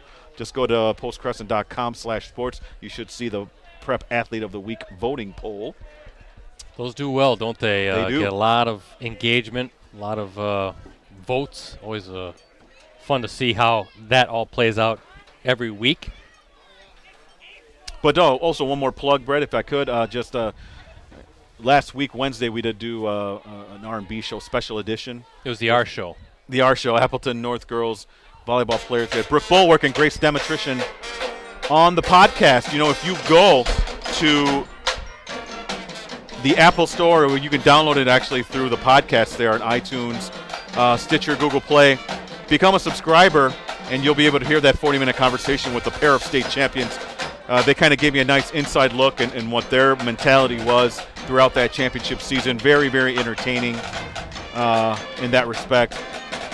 I'm going to suspect there's going to be a heavy Appleton North girls influence on my all-area girls volleyball team, which will be coming out soon next week, I'm going to assume. What did you get some good listens to the Yes, podcast? I have. Good? Over 100 and at this point, over 125 downloads of maybe more if people are just streaming it. They don't count the ones who just stream it but not download it. Well, there would have been more had I been part of the show. Perhaps there could have been. Probably at least another 100 of those. Brett, one thing I do want to send out there is, hey, how do you like Freedom doing their little facility update over there at VFW Memorial Park? I talked to Adam Fox a little bit about that. Brett, they raised $400,000 in private funds. Now, they had to take out a nice long loan for that, 25 years, because 2 referendums at Freedom have been shot down. They were kind of put in a corner there, and they had to figure something out. So congratulations to them. It's unfortunate that they had to do it through those means. And I've been very vocal on what I feel about Freedom and their Grinches over there, not wanting to pay for anything. But hey, kudos to that Freedom Baseball Club for able to put something together, figure something out, because that is a very nice facility now, Brett. They have a 133 seat grandstand. They got updated dugouts, updated pavilions, that kind of stuff. So go check that out. It's good stuff, and good to see Freedom, at least some in the community, being able to upgrade the facilities there. Hopefully it was a nice low-interest loan as well for I hope so. 25 years. Kind of like a mortgage, almost a home mortgage. Yes, right? Exactly. And hey, Tinker's a chance updating that Appleton East Spash game. It's a 7-6 Patriots over the Panthers at the half. Nice. Thank you, Tinkers to Evers. Well, I'm wondering Tinkers to Chance. Where's Evers? Tinkers. That the great double play combo of the Chicago Cubs way back when? That was a long time about ago. when you were a kid, right? No. Was it? I was not a Cubs fan. I think it was like in the 1920s. Yeah, or okay. So. First off, I'm not a Cubs fan. I can't stand them, so I'm with you on that regard, Brett. But I do love my St. Louis Cardinals, which I know you do not like. I can't stand the Cardinals. The Cubs never bother me all that. Oh, are you kidding me? Well, Come on. I grew up watching the Cubs on WGN. Brewers were in the American League. They are so annoying, and you know they're annoying. I think the Cardinals are annoying. Oh, we are annoying. There's no doubt about that. At least you admit it. I'm a Cardinals fan. I'll be the first one to tell you, Brett, that we Cardinals fans, we have earned every right to be mocked and to be yelled at and thought of in a poor light, because we are a bunch of goofs. Baseball's rules as defined by the St. Louis Cardinals. And let me tell you, I've always said this, and I'll hold this dear to my heart. Packer fans are the Cardinals fans of the NFL. Says a Bear fan right here. That's true. No one outside of Green Bay likes you. Been a rough day for the Packers yesterday, obviously, with the news that Aaron Rodgers reportedly wants out. We'll see how that all plays out. But the timing was so odd. That was odd, wasn't it? And it was timed perfectly from his camp. Right. I guess. Right, and it's tough to speculate, but I don't know how you couldn't come to any other conclusion that it was leaked by his camp. So they know what they're doing. They want some things their way. Putting the screws on the Packers for Rodgers to return a little bit, but the drama, right? We thought we were past that in 08.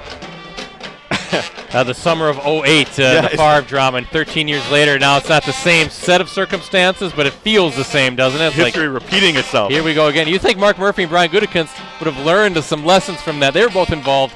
Brian Gutekunst, assistant, I guess, to Ted Thompson at the time, but Mark Murphy was the team president back then, and here we go again, maybe. And Favre's probably back home in Mississippi just smiling a little bit. My question, though, is if you're like one of Aaron Rodgers' teammates right now, what are you saying? It's like you're saying, hold it now. You're just going to quit on us? There's reports that he's told his teammates that he isn't coming wouldn't back. You think the teammates would be like, come on, man? Think about an Aaron Jones. Maybe he would have preferred to have signed somewhere else if the MVP quarterback, one of the game's all-time greats, that is a great point. I guess I'd be a little bit miffed. I'd be like, come on, what are you doing? We got a team. Where is he going to go that's going to be better as far as a Super Bowl run than what he has in Green Bay right now? The NFC's more wide open than the AFC. Brett, Rodgers has hurt feelings. Okay. With Rodgers, it's all about his feelings. I don't know. It is interesting. I can't remember who it was. I was watching today a little bit, or had it on in the background. NFL Network, a former player, and he basically said, quit crying. Quit crying, Aaron Rodgers. Knock it off. Well, I do. This is what tickles me. That all those reports and the slammings from was it Jennings and Greg all Jennings turned out to be true about Rodgers. Well, I'm not going to go there. Finley, I'm going to go there. Everyone roasted those guys for telling you that Aaron is an odd guy. He's questioned the leadership. Boy, oh boy, do they look good now. Well, it feels like he's kind of quitting on his team. He is. He's got a team that is a Super Bowl caliber team. And like this guy said on NFL Network, I can't remember who it was. He said, where is he going to go? Yeah. That's going to give him a better opportunity. Brett, you are absolutely correct. There is no other team right now. And the Packers aren't going to treat him to the 49ers. No. That's the only one I can think of. They're talking about Denver or the Raiders. Well, good luck. Good luck playing the AFC West against the Kansas City Chiefs. You're not going anywhere. And or maybe he'll retire. Yeah, maybe. Maybe he's had enough. I don't think so. Maybe he wants to go Hollywood and do the whole Jeopardy thing. He did a good job there. I don't know if they consider him to be a top prospect for that, but I will say this too. It's kind of a lazy narrative that they need to give him more weapons. He did have the number one offense because of him. Well, they've got Aaron Jones, they've got Devontae Adams, they got Robert Tonyan, they've got a really good offensive line. Hopefully Bakhtiari comes back and his knee is good after the ACL tear, but he's got a good core of receivers. MVS seems to be on the cusp of really having a breakout. It's not like the cupboard's bare on the offensive side, and of course then the folks were some out there, not less than I thought were going to be when I watched the draft last night when the Packers picked Eric Stokes, the DB from Georgia. I thought, oh boy, Packer Twitter is going to go berserk, but actually a lot of folks like the pick, and that is a position of need. And now you got two speedy lockdown type corners in Jair Alexander and Eric Stokes, so I like the pick. We'll see what Gutekunst and the Packers brass do here in week day 2 and then day 3 tomorrow, but I just don't think that the cupboard is near as bare on the offensive side. I think that's a kind of a tired narrative. Oh, he needs weapons. Well, he's got weapons. They were the number one offense in the league. It's going to be an interesting few weeks. We'll see. It might even be longer than that, Brett, how this plays out. There's always a lot of drama. Always drama in Titletown, right? Or as some like to call it, Entitled Town. Oh, wow. I've heard that. I've seen that like on Twitter, that too. I think that's their fans. 30 years of Hall of Fame quarterback play. It's not going to last forever. Nope. But who knows? Maybe just to torment you and your Bears. It won't. Jordan Love will be third in line. When the Packers go back to irrelevancy, That's not good for us. We want Clubhouse Live to continue. Big smile on my face, Brett. We want Clubhouse Live to go for the next 20 years. We can still have the show. Well, let me run down the first half scoring here. First, Rockets got on the scoreboard with a 3-yard touchdown run by Luke Elkin, capping a 9-play, 75-yard drive. Scored at 8:01 remaining in the first quarter. Then the Papermakers with a pair of touchdowns. First, a 16-yard run by Caleb Frazier. That was with 3:08 to play in the first quarter. Tied it up at 7 apiece. And then Papermakers taking the lead late in the second quarter on a 42-yard run by Parker Kester. That was off of the Tommy Ellison interception in the end zone. So Kimberly with a 14-7 lead at that point. And then with just 29 seconds to play in the half, Luke Elkin, a 27-yard pass to Chase Hanselman. And as we look at our Festival Foods and Community First Fox Cities Marathon scoreboard, that is where we are at. 14-14 is the score here at Papermaker Stadium.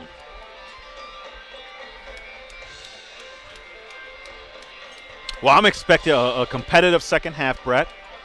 We'll see if those the teams can really cut down on the mistakes and the mental ones, the ones that were perhaps the most glaring. Well, Kimberly will have the ball to start the second half, and let's see if they start feeding those running backs a little bit more. We saw that at the end of the first half with Frazier and Kester really peeling off two big runs. Again, Kester capping that with that 42-yard touchdown run with 3:18 to play in the second quarter, giving Kimberly a 14-7 lead.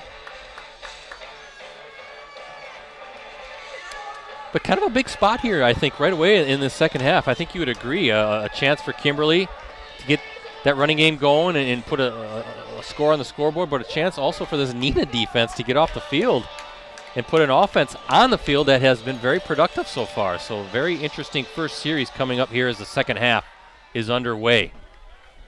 Short kick. Whoa. Watch out. Boy, nice job. Yeah. That was Briar Bargland. He's doing some nice things in the return game near midfield. Brett, he had that little burst there. Exciting to see. You got some speed. Again, number 22, Briar Bargland, listed as a senior defensive back, 5'9", 166 pounds. And Kimberly will open the second half with the ball on its 43-yard line. Again, thanks to everybody watching us tonight on postcrescent.com, our Post Crescent and Oshkosh Northwestern Facebook pages, and our USA Today Network Wisconsin YouTube channel. Subscribe to that as well, please. We're almost at 12,000 subscribers, Ricardo, on the YouTube channel. How about that? Good to hear.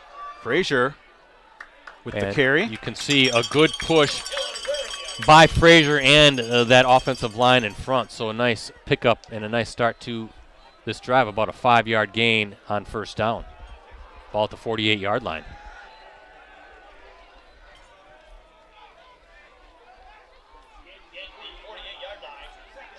Just underway here in the second half, Papermaker Stadium. Rockets, Papermakers in this semifinal. 2-week postseason. Nice job by Pendleton to secure that.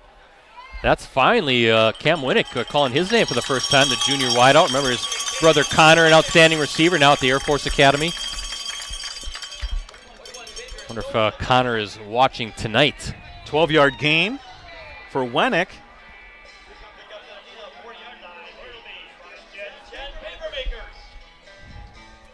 So ball now at the Neenah 40-yard line.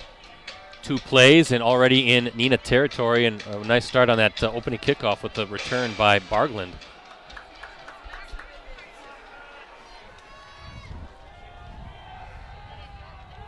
Two receivers far side. Delayed handoff to Frazier off the right side. Yeah, and using that block by the fullback, Mitchell Smarzinski, number 37 for the Papermakers. 5'10", 192-pound fullback / tight end. Look for him to maybe get a touch unexpectedly. That's kind of been a staple here over the years as well. They've already got some really athletic fullback / tight ends. They kind of lull you to sleep. They do the dirty work, and all of a sudden they get the ball and they're in the end zone. 2nd and 7 at the 37 for Kimberly. Wide open. Polakowski. Pendleton knew where he was going the entire time. Drop back, look right, and Polakowski right there. And a nice little timing pattern in the far sideline. So first down, 2 quick first downs for the Papermakers. Ricardo ball inside the 30 at the 27, it looks like. Yeah, 10-yard gain. And Kimberly having a nice start to the second half here. Scores tied 14-14 near the 10-minute mark in the third quarter. On your Community First, Fox Cities Marathon, and Festival Food scoreboard. Going deep downfield, looking for just overthrown. BC. Brett, I like where he was going with that. Just overthrew the ball. Winnick was open. Just a little off. Yep, Winnick was open over the middle. A little shot play there on first down with the ball at the 27-yard line. Something they give at the very least, though, incomplete pass, but it gives that Rocket secondary something to think about. Now you're starting to get Winnick involved. Second down and 10 from the 27 for the Papermakers. Got the big formation in Brett, just one receiver set. Frazier. Boy, diving forward. He's got that's near the stick. Let's see if that's good enough for a first down. Thought he was going to get tripped up, but again, keeping that low center of gravity. He's so good at maintaining his balance. They're going to say third down, but inches. Oh, they gave him the first. Oh, they did move the chains. All right. Looked like the down marker was going to be set up right shy of the stick, but they're moving it 1st and 10, and a good job by Frazier. Just with some tough yards. 10 carries, 89 yards for Caleb Frazier, Brett, tonight. Very workmanlike night for him. And again, you're waiting for that 1 or 2. Well, we saw it late in the first half, but you feel like he's got a few more of those home runs in him. Yeah, Brett, they're going again back to the big set again, and Frazier up the right side. He's in. Yep. Wow. Just like that. That's a 17-yard score for Frazier.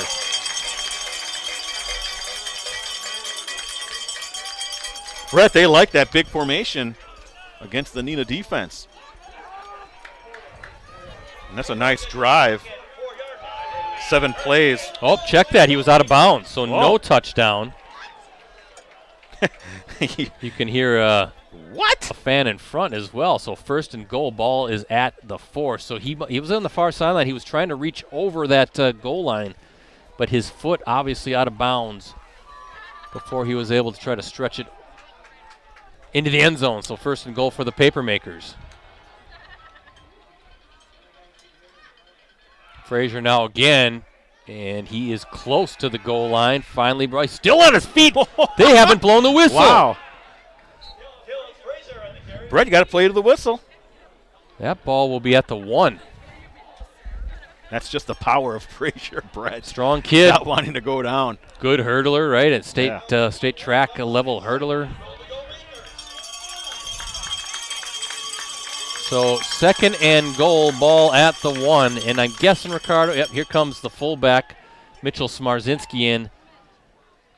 And now Pendleton, the quarterback, coming to the huddle after the play. But I think you're going to give it to number 33 here. I think he's going to follow. They got the power eye in. There's number 40 in front. Isaac Decken, also the sophomore fullback. Oh, big stop. How about 35 for the Rockets? Ricardo, that's Nate Lee. We've seen him do some good stuff from a fullback. Now he's on the defensive side with a stop. Is it still at the 1? Ball still at the 1, 3rd and goal. Shooting that gap. How about Nate Lee making a big stop? Good instincts by Lee, Brendan. You know, even better tackling because he did it one-on-one, and Frazier's no small guy. No, did a good job wrapping up Frazier's legs, bringing him down. So, no doubt 4-down territory here if they can't punch it in on this 3rd down call, but I think it's going to number 33 again. Let's see. Frazier trying to get in. There's a big wow, he gets in. Look at the feet. He is in. What a run. I thought he was going to get stopped.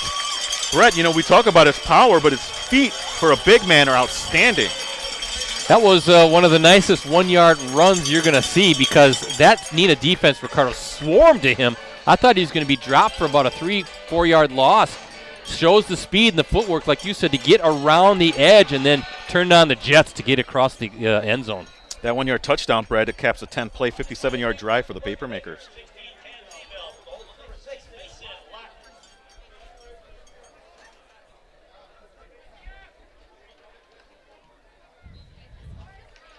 Zeebel's PAT is good. And with 7:45 to play here in this third quarter, Kimberly on its opening possession of the second half takes the lead, 21-14, as we look at our Festival Foods and Community First Fox Cities Marathon scoreboard.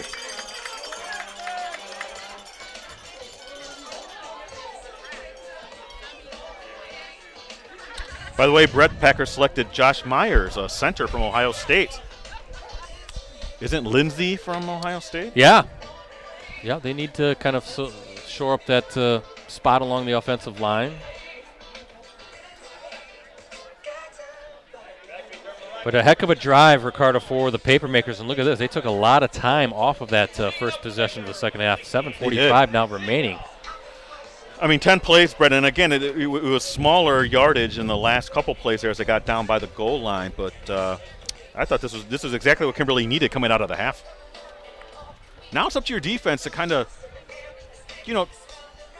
close things off a little bit in terms of those running lanes and shore things up on the defensive backfield. And give your offense the ball back because they're really clicking on that last drive. I think that's easier said than done. This. Hey, that's why I'm not a coach. Yeah, you got, again, what the Rockets are doing with Luke Elkin being, as the phrase you like to say, the straw that stirs the drink, right? That's right. I got that from, they described old Reggie Jackson that way. He used to be my favorite baseball player I growing loved him up. too. Colin McClowry now with the return. He's got some wheels, but good pursuit by that Kimberly special teams Red, unit. did you ever have a Reggie bar or those candy bars? I think I did. I never had one. I wish I would have had one. One of the funny stories in our family of me growing up, huge baseball fan I was growing up. Loved the Brewers, of course. Sure. I mean, the Brewers were really, really good back then when I was growing up. And went to a game. Yankees were in town, and all the fans were booing Reggie Jackson, and I cried. I was wondering, I was obviously young, I was wondering, why are they booing my favorite player? I think every kid growing up has a favorite player from not on their favorite team that they really like. For me, it was Darryl Strawberry. Oh, yeah. Well, then I didn't like Reggie Jackson when he was with the 82 Angels, and, of course, that was the ALCS, and the Brewers were able to come back from that 2-0 deficit and go to their only World Series as Luke Elkin brought down. Who would have thought then that would still be the only World Series appearance? Jeez. It's just a set of unfortunate circumstances for the Brewers in that way, BC. They've had some good teams, but they had some really bad teams as well. Hey, thanks to Josh Young giving us an update. Now Fondy with the lead, 35-zip over Appleton North. And then mentioning Packers drafting the center, Josh Myers out of Ohio State. Thanks, Josh. Appreciate all the updates. 2nd down and 7 for Neenah. Wide open, Schmidt. Boy, that is a nice connection. Boy, Brendan, what are we talking about here about them? Wide open. Yep. They find something they like against that Kimberly defense, which has been outstanding throughout most of the season. That's just a little slant going over the middle off from the tight end spot. 16-yard gain.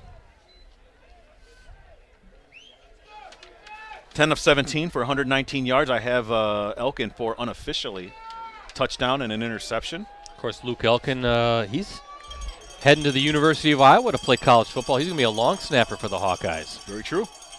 And you never know where that could lead, right? Yes, NFL loves their long snappers. You can have a long, long career if you're a good long snapper. As McClowry takes the handoff from Elkin.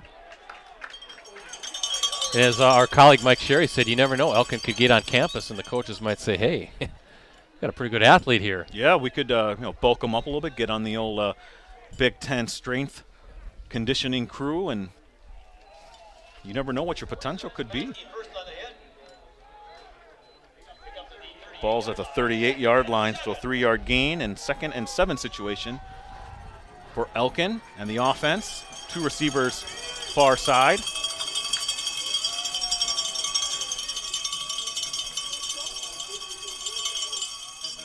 Oh, nice little fake by Elkin. Good job, though, by number 47 of the Papermakers. Mason Stepanski, the junior linebacker, Elkin wanted to go outside. Stepanski set that edge and pushed him back right inside where the defense was.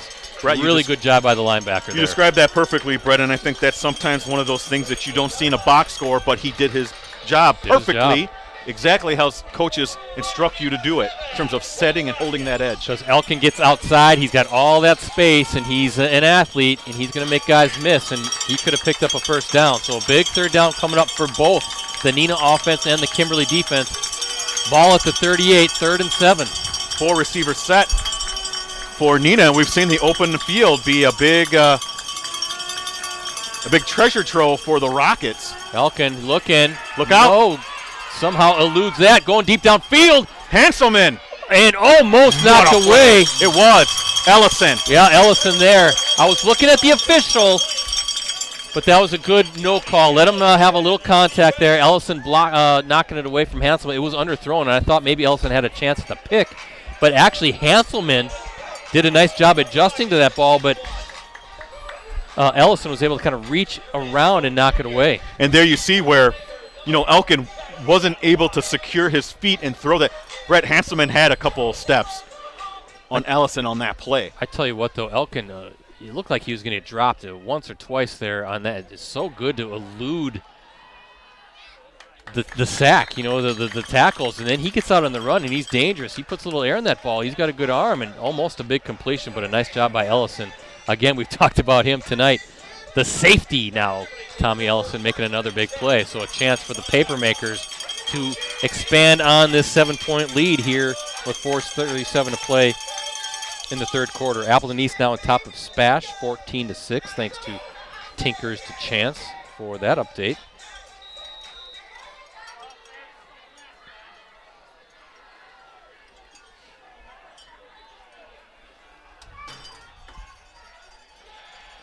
Swinging it over.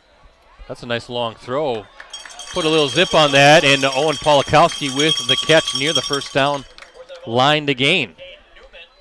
Yeah, that's near first down. I think, depending on where they spotted it, they gave it to him. Got a 10-yard pickup, so ball will be spotted at the 45-yard line.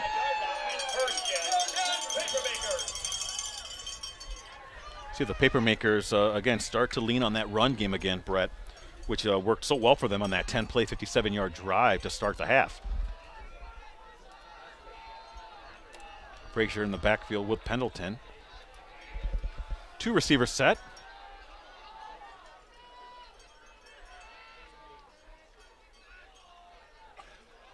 Ooh, low snap, but Pendleton was there. Again, Polakowski, first down, and the Papermakers quickly in Neenah territory, and they're just kind of doing a good job, kind of just spreading it out a little bit, aren't they? They got Winnick involved early in the second half. Now you're seeing Polakowski. They're getting Frazier some touches.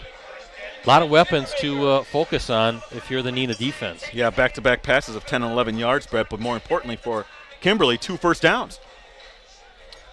Looking at this Papermaker success record, 99-3 over their past 102 games. They're looking for their 100th win tonight in their past 103 games. How about that? 103 if they can pull it out. Frazier somehow gets past Lee. Lee coming in hard, but Frazier bouncing around. Of course, the Northern Iowa recruit. Frazier coming off that great season in 2019. Saw him rush for 1,558 yards, and he had a state-best 34 rushing touchdowns. Second team All-State honors by the Associated Press. He's up to 109 yards on 15 carries, Brett. Yeah, 2 touchdowns, too. And there you saw his feet. He was getting attacked right away when he received the ball, able to use his feet to elude the tackler. Get 3 yards, and another low snap. Oh, wow. How did Winnick come up with that? A lot of traffic, but he has it, and Kimberly first down.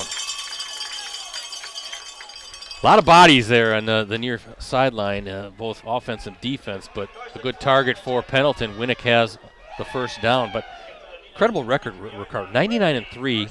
That dates back to the 2013 season. That's a .971 winning percentage. And we all know the resume, right? They had a string of 6 straight state championship appearances, 5 straight state titles, the first in Division II, the last 4 in Division I, the 70-game state record winning streak as Frazier wrestled down.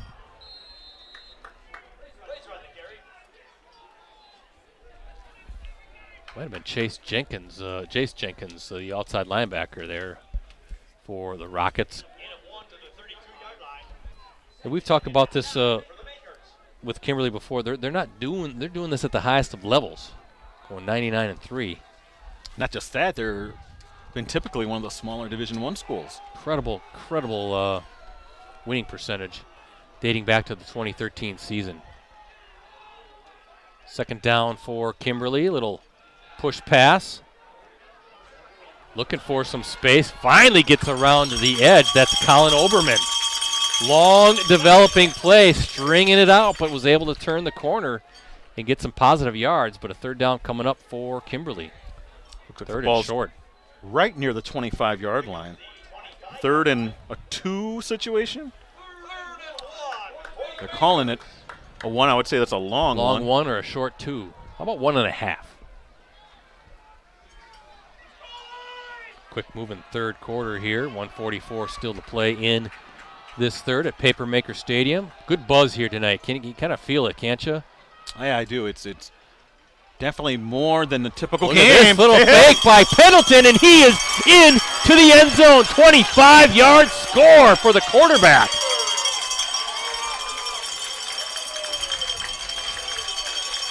You know, Brett, anytime you have those third and short situations, that's always a possibility of breaking out into the second level because everyone's kind of like in that box. Good job with the fake for Pendleton to hide the football, but Frazier to sell it. And there was a big lane open for Pendleton once he got to the second level. Goes in untouched. And if Cam Zeeble can bang this PAT through, Kimberly's going to have a 14-point lead. We'll see. Snap good, hold good, kick good. And with 1:37 to play, Kimberly now up 28-14 over the Rockets as we look at our Festival Foods and Fox Community First Fox Cities Marathon scoreboard.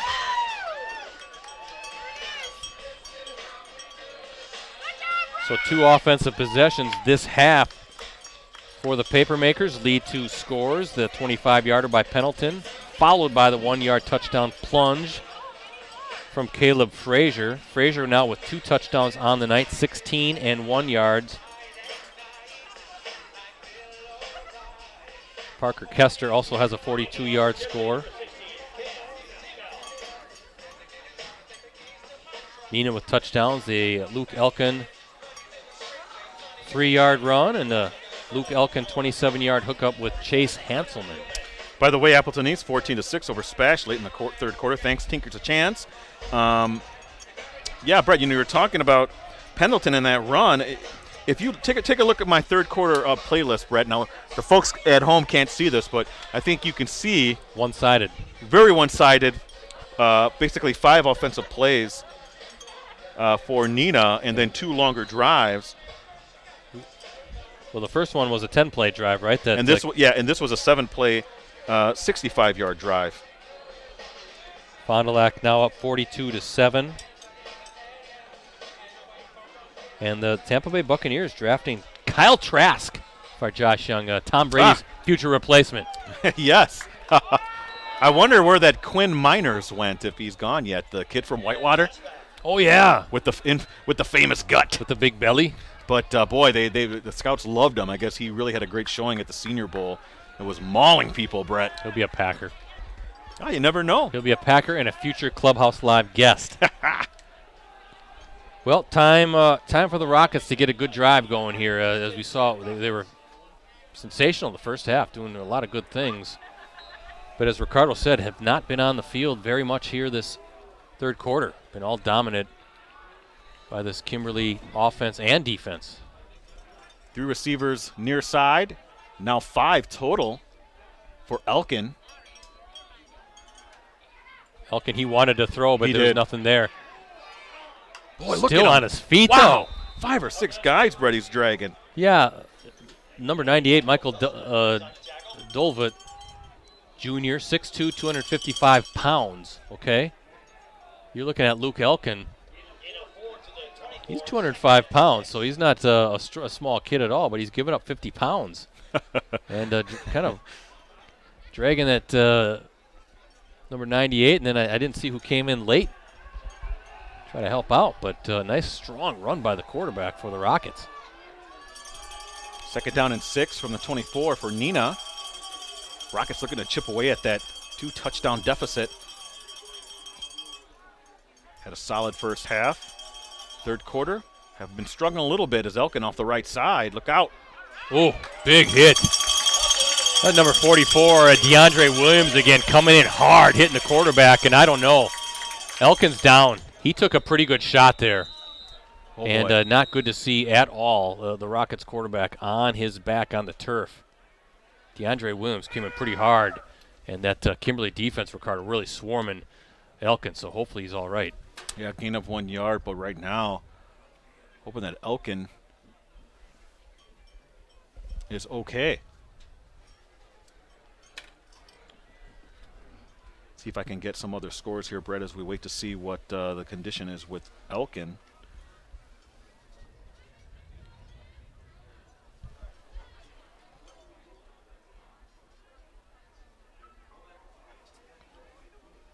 Let's see.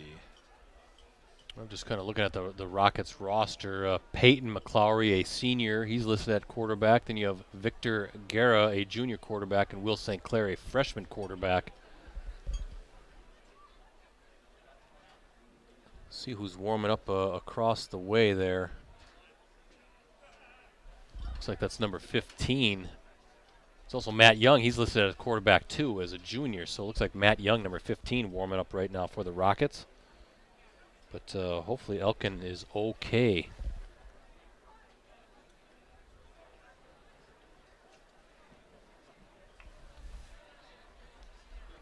Trying to find some other scores for you as we enter the first week here of the 2-week playoffs. Well, we know Fondy's going to be the winner of the other half. Yes. So the Cardinals, it's just a matter of, I guess, who they'll play. Either the winner, of course, Kimberly or Neenah. The winner of this one will play Fond du Lac next week. All be interesting to hear the site. I know Fond du Lac, Ricardo, has been playing its home games at Kiel. I know tonight's game against Appleton North is at Kiel High School. Kiel has turf. Fruth doesn't. I know you've been kind of very vocal about that. I'll say that in a little bit here, but I do want to update one score. Pulaski leading Bayport 28-7 at the half. Wow. But, boy, Bayport's really taking it on the chin this year. But, yes, and a lot of that, again, is politics with Fond du Lac. You and I have been to Fruithfield. We love Fruithfield. Beautiful. It's a beautiful setting out there, the old Goodrich High. But let's be honest, it is unfortunately. It's like a swamp. It is a swamp There's because a of the stream. water table. It's below a water table, so invariably it will be flooded once or twice a year in the fall.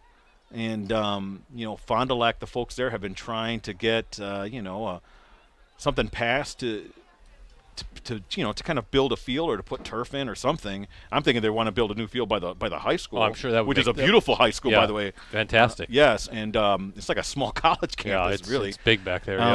And they have room there to build it, but the Fondy folks have not been able to get a referendum passed on that, Brett. As, of course, this is as those Fondy folks look around and see St. Mary Springs is getting turf put at their home field. Ledgers might be playing at home now over there on the ledge, for those of you familiar with Fond du Lac. You look around there, I think Lomira has turf. Lomira has turf. Kiel. I mean, and Kiel has turf. Going to Kiel to play But I'm talking about schools that are nearby Fond du Lac. Oh, yeah. Campbellsport might be putting turf in. I know Kewaskum has turf.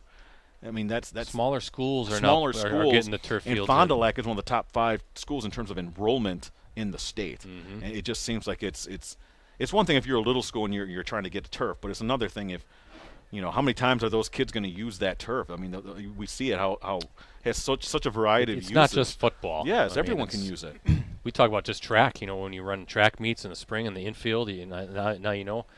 I remember, I think it was our colleague Jarrell Russian, maybe, or was it Tom Dombeck was doing a story about the benefits of turf. I mean, it is it's an expense at the top, but he did talk to Steve Jones here at Kimberly. And he said, when it rained last night, this was when the article ran. I know we had a lot of rain. He said, I knew what the field conditions were going to be the next day. Yes. And it's just an investment.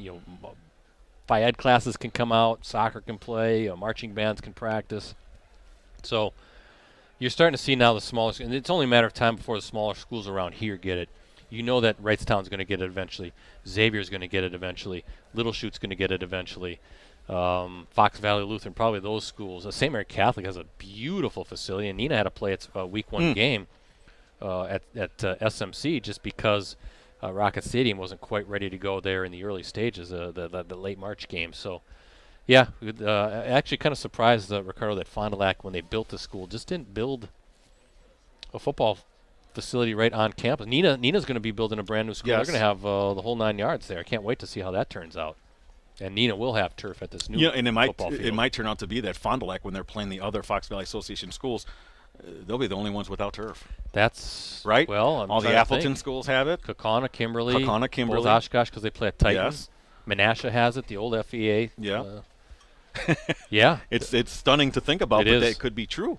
I know Stephen Jorgensen, who obviously played and graduate here at Kimberly High School, and his father, Steve, was the one who really got this program going, and then Steve Jones has taken it to another level, obviously. But Stephen Jorgensen has been very vocal about his desires to see the upgraded facilities at Fond du Lac as well. So hopefully it comes to pass here in the not-too-distant future, because while we do enjoy going to Fruth, Ricardo's right. I mean, that thing gets flooded way too much.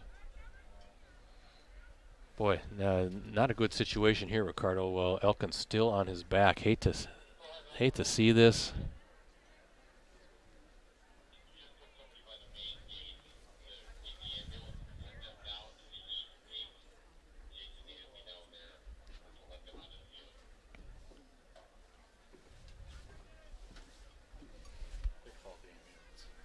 Sounds like Rosie just told us, Ricardo, that they'd called the ambulance in to take Luke off the field. So, I mean, it was a hard hit that he took on that 1 yard gain, Brett. I mean, but I just hate to see this.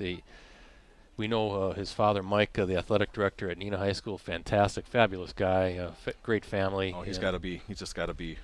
We feel for him and them. I talked to Luke Elkin a few weeks ago after they had that big 21-20 victory over Bayport. Great kid. Good kid, yeah. Very affable. Heck of a hockey player. Great hockey player. Of a baseball player. And there's the ambulance. We can see that in the distance.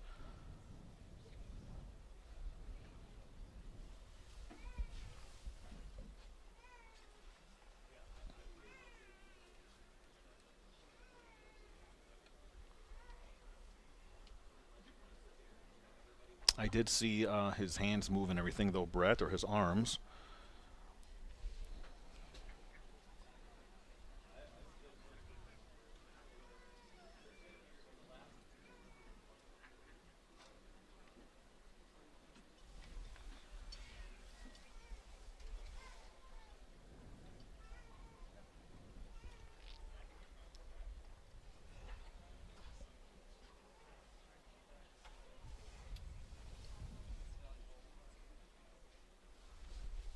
.33 seconds left here in the third quarter. Again, the player on the field is starting quarterback Alec Elkin. Luke Elkin. Thinking about his brother. I'm thinking about his brother. He was a good athlete, too. He was. Luke Elkin, number 44. Took a hard hit from a Kimberly defender.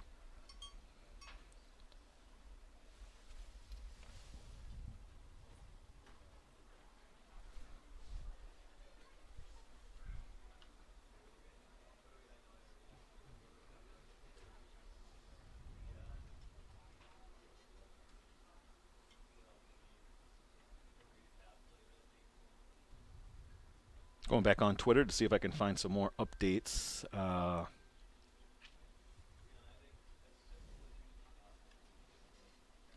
Some area scores. They've been kind of hard to find here.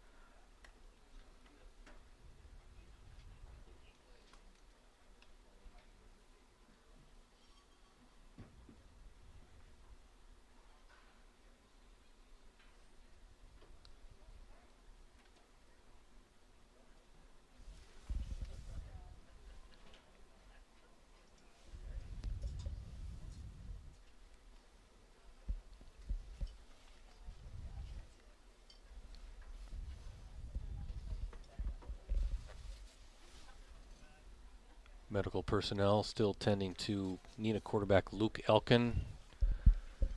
Took a pretty good hit as, what was he say? That was a 1 yard run, Ricardo, on that last play. And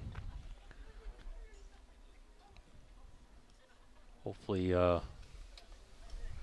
going to be all right. I think I see his dad, Mike, down there, the Neenah high school athletic director, Steve Young, the Neenah football coach there as well.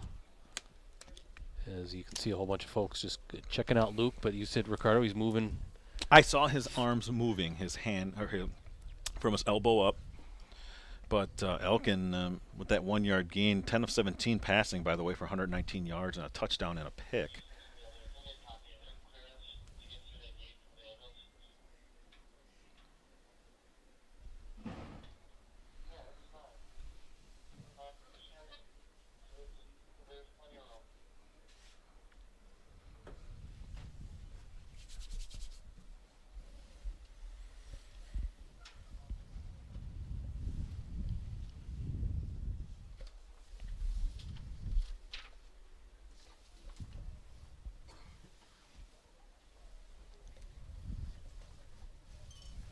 They're waiting to bring the ambulance out onto the field.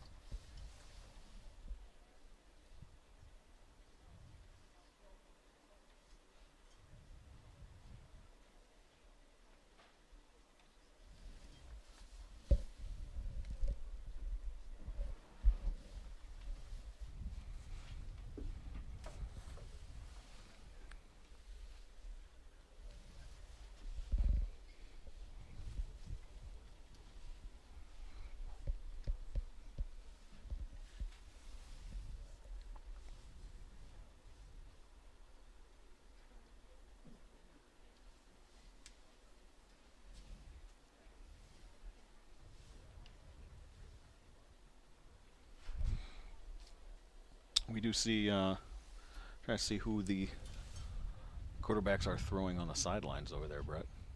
Number 16, is that who I see? Looked like Ricardo, that is number 15 warming up, and that is Matt Young. Okay, junior quarterback. Son of head coach Steve Young. He was one of them that was throwing. I see looks like number 18 as well. I think he's just throwing some passes. That's Nick Hoffman catching the balls, a wide receiver. So it looks like Matt Young will take over at quarterback once play does resume, but right now we're just waiting on the injury timeout here. Again, Neenah quarterback Luke Elkin down. Took a pretty good hit after a 1 yard run. And I know they have called the ambulance here to Papermaker Stadium.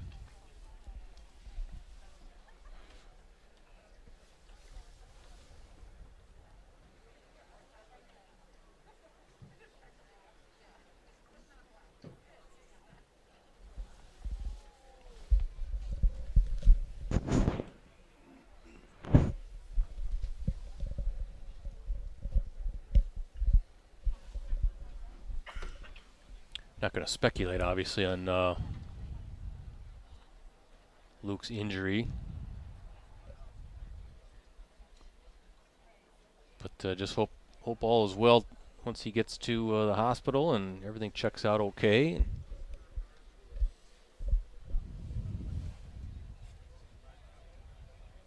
I'm not sure if they're trying to clear room for the ambulance to come through. Is it even able to get through that gate? Right where those folks are standing by the carpet? I'm not sure. I think that's wide enough, but yeah, until I don't know if there's tough to get room around the backside. I know there looks like a shed or something there between here and the soccer field.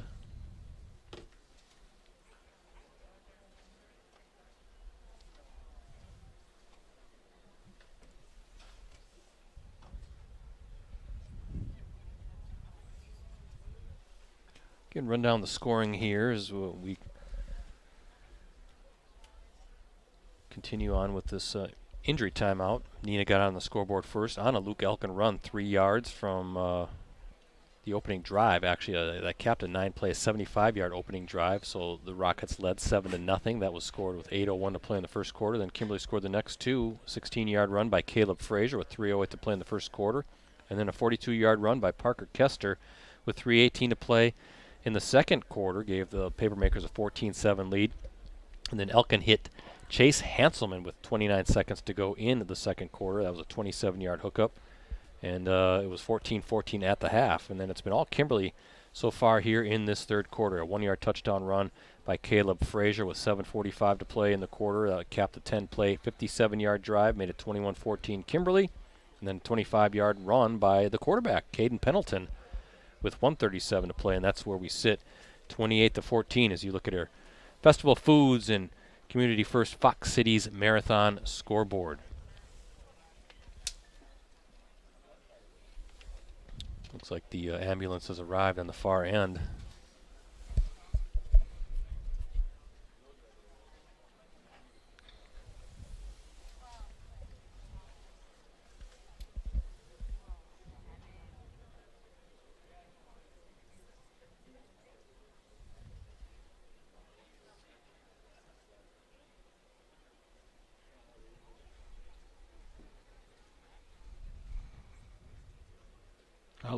Luke Elkin again, a three-sport athlete for Neenah. One of our nominees for Boys Soccer Player of the Year of our Northeast Wisconsin High School Sports Awards show. We announced those not too long ago, Ricardo, right? A heck of a hockey player. Yes. That show actually 2 months from tonight, June 30th. That's going to be an all-virtual show. And we'll have fall nominees out in the not-too-distant future. We have to wait for the alternate fall season to finish up. And kind of finalize a lot of our Premier Awards already, our Courage Awards. So we're getting there. The only thing that is going to be different is you and I will not be hosting it. No, it won't be. Our corporate events team is doing these shows nationwide, many markets, including the Journal-Sentinel Milwaukee. But how they're doing it this year, because it's virtual, is what they did last year. We weren't part of it last year, but what they do, like for instance, Aaron Rodgers will be announcing the football winners. He's going to record all the winning names in all the markets, and then they'll put it all together. So they're going to have Steph Curry and those guys doing a lot of the announcing, or a lot of the announcing of the winners of the specific player of the years. But next year the plan is that we'll be back live, Ricardo, and hopefully at the Lambeau Field Atrium. We'll be in front of a live crowd in 2022 and kind of get back to business as usual when it comes to the Sports Awards show. But not going to take a break. There's too many good athletes we have to recognize, Luke being one of them. And can't wait for the show. June 30th on all of our USA Today Network Wisconsin websites, Facebook pages. Again, our USA Today Network Wisconsin YouTube channel. I believe that's a 7 o'clock start, so you don't want to miss it. So mark that on your calendars. Is Aaron Rodgers one of the... He is, yeah. Oh, okay. We announced it, yep. Ex-Packers quarterback? Ooh, ouch. Fond du Lac beats Appleton North 42-7, and East leading Spash 14-6, 1 minute to go. So thanks again to Josh Young. So Fond du Lac is the winner, and awaiting the result of this one to determine next week's matchups.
Again, for those of you just joining us, the player injured on the field is Luke Elkin, starting quarterback for Neenah. Outstanding three-sport athlete for the Rockets. He was injured on a 1-yard run up the middle. Yes, now they are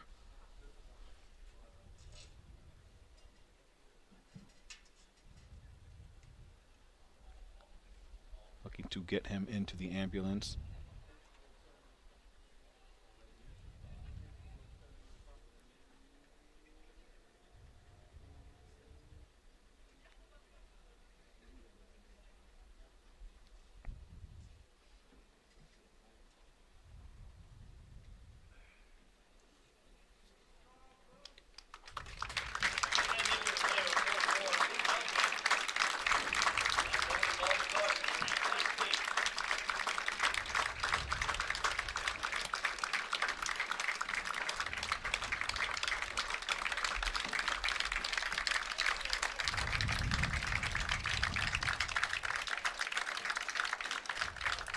Good work by the EMS folks there, and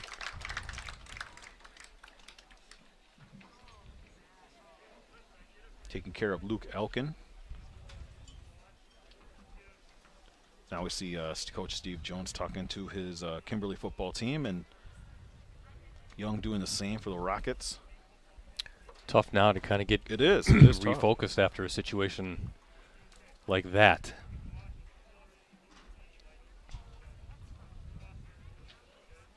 I just heard Jones say that it was a precautionary thing. He was talking and moving. Was Elkin.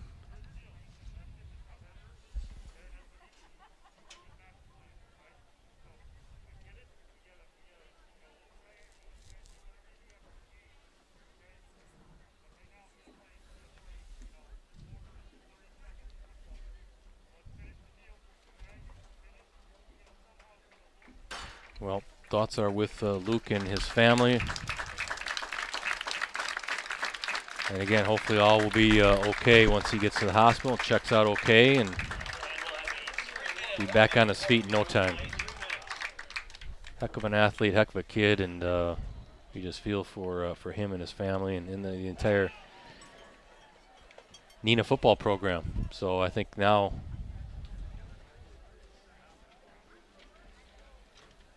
maybe a little warm-up time to kind of get back into this game, Ricardo. Mm-hmm.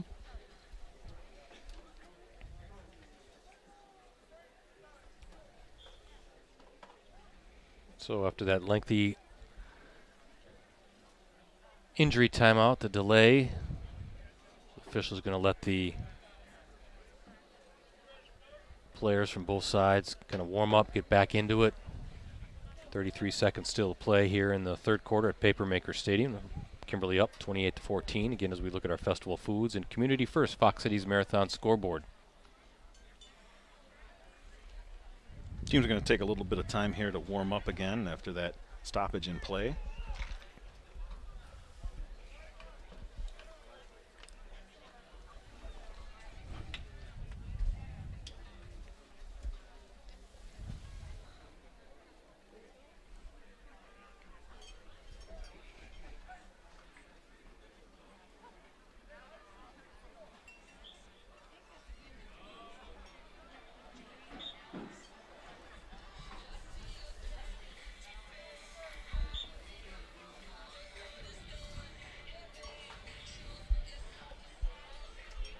Again, folks, we'll be streaming another playoff game, the playoff finale, the regular, I guess the season finale next week. Just trying to figure out what game that will be. We do know that, again, Fond du Lac won big over Appleton North tonight, so the Cardinals awaiting the winner of this one.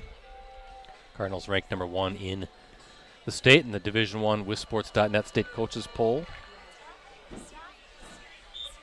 But we will be streaming a Fox Valley Classic Football Conference playoff game next Friday, and I'll announce that matchup on my Twitter account. Again, give me a follow at PCBrettC. And remember, folks, you can access our previous Game of the Week live streams on our USA Today Network Wisconsin websites. Just go to the sports section and scroll down until you see the Watch Our Varsity Game of the Week Prep live streams link. I think once we're all said and done, that we'll have, amazingly, between fall football, boys and girls basketball, and now spring football, including next week's live stream. 32 games we got through in a pandemic. So outstanding work by both you and Rosie to get these things handled. yeah, and in a safe measure, and got to thank again the athletic directors all throughout for working with us to make sure that we were really never in harm's way.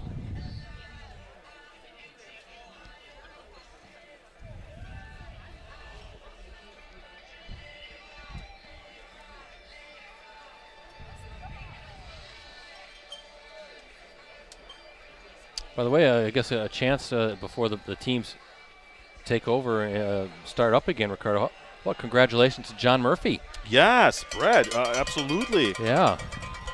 Go ahead. 600, was it 600 Well, plus wins he had? I've Why got it don't right you here. read off the resume? Well, first of all, John Murphy being named the new head coach of the Kimberly boys basketball team. Murphy, of course, as we all know, the longtime coach at Seymour before stepping down last offseason. Coached the Thunder for 33 years, leading them to 3 WIAA state championships, 12 state tournament appearances. He's a Wisconsin Basketball Coaches Association Hall of Fame, a career record of 615 and 185.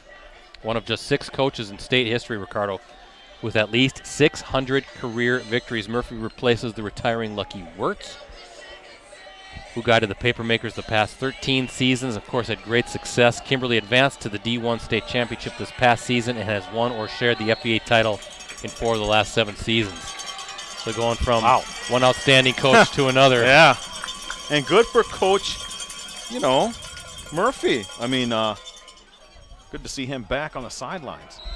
I should say actually on the court. Matt Young in at quarterback for the Rockets. It is 3rd and 5, ball at the 25-yard line as we resume play. Going deep right downfield. It's got a man, but just a little too long going for Chase Hanselman. So you got to I actually like that call. I do too. Try to lull the too. defense to sleep. One-on-one cover, just a little off target, but, see if you can get a home run play right out of the chute instead. Incomplete 4th down coming up. But yeah, Coach Murphy, all those great Seymour teams, now he's going to come and inherit a fantastic program. And Lucky Wirtz, he's in the booth next door to us here, helping out with the football here at the football game. And congratulations to him again. Outstanding career and well-deserved retirement. And what a season the Papermakers had. Big high punt. Jackson Wilds fair catches that one at the 36-yard line. So up 14 points with 13 seconds to play in this third quarter. The Papermakers take over with a chance to add to that lead.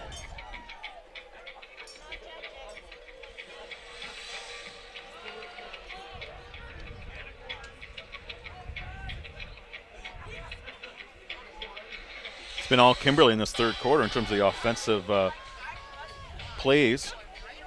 17 offensive plays they've ran. To how many by the Rockets? 9. Pendleton takes the snap, slings it over to Winnick. Winnick trying to make a defender miss, but finally dragged down and out of bounds. Xavier Stone, number 41, the senior defensive back on the stop. And Kimberly already in Neenah territory, ball at the 48-yard line. That's the end of the third quarter.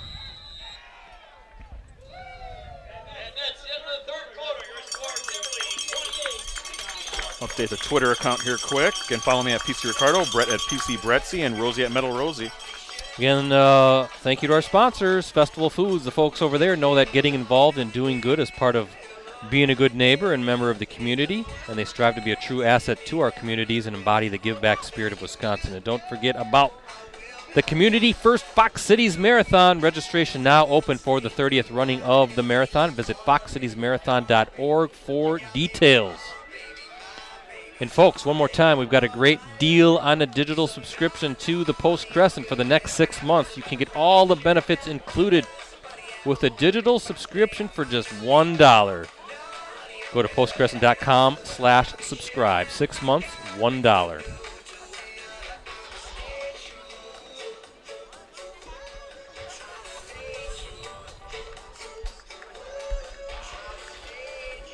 Fourth quarter just about underway here at Papermaker Stadium, 28-14. Kimberly with the lead.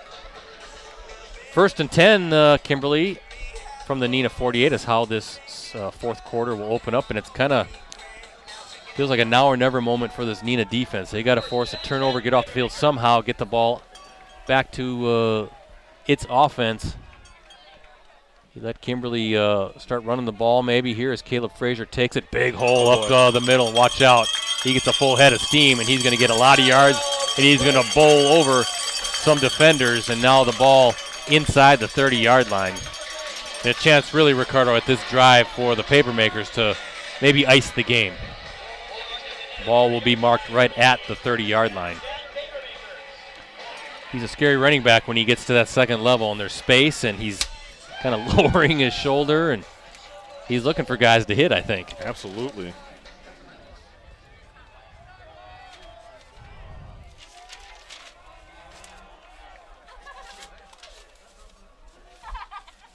Pendleton takes it, hands off to Frazier again. Nice stiff arm again, showing that footwork that Ricardo was talking about.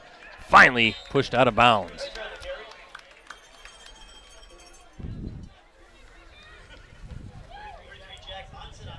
Ball will be placed at the 25, so a 5-yard gain for Frazier. Second down and 5 situation. I have him for 18 carries for 133 yards unofficially, BC. All right, 2 touchdowns as well, 16 and 1 yard. The 16-yard score came in the first quarter. The 1-yard touchdown run came midway through the third. Second and about 5 for the Papermakers.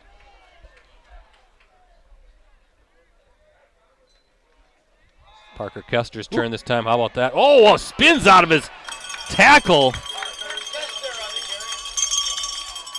And maybe a no stop turns into a yard or 2. I think they're calling it a yard, Brett, but yeah, he had 2 defenders right on him, able to break away, spin away, I should say, pick up a yard.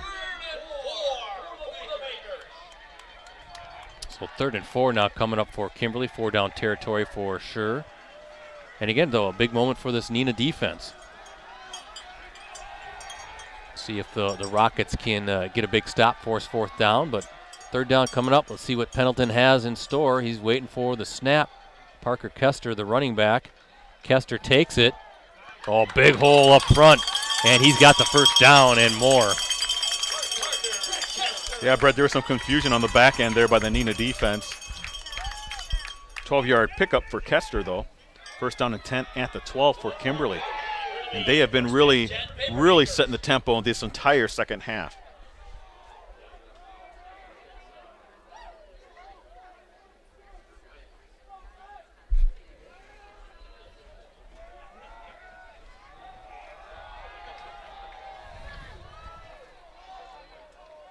Pendleton with Frazier in the backfield.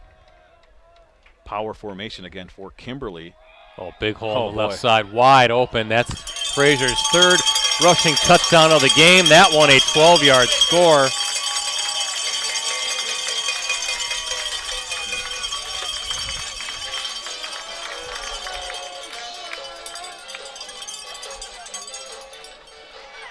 And just another TD for to add to what's been a big game for the Papermakers running back. 16 or a 12-yard run, his 3rd touchdown run of the game. He's got 16-yard TD, a 1-yard TD, and now there the 12-yard big hole in that left side too. Ricardo, I think you could have run through that. Don't be so sure. Zeebel's kick is good. 10:20 to go here at Papermaker Stadium. Kimberly now with a 35-14 lead over Neenah as we look again at our Festival Foods and Community First Fox Cities Marathon scoreboard. So just remember, this was a 14-14 game at the half, and it's been all Kimberly here the second half, Ricardo. Yeah, 3 long drives for the Papermakers. And you saw a little bit of everything in those 3 drives, just mostly Frazier's running, but Pendleton also able to make some nice connections, keep the drive going, really showing a lot of versatility are the Papermakers on offense. And that's going to bode well for them, Brett, if they do indeed take on Fond du Lac next week.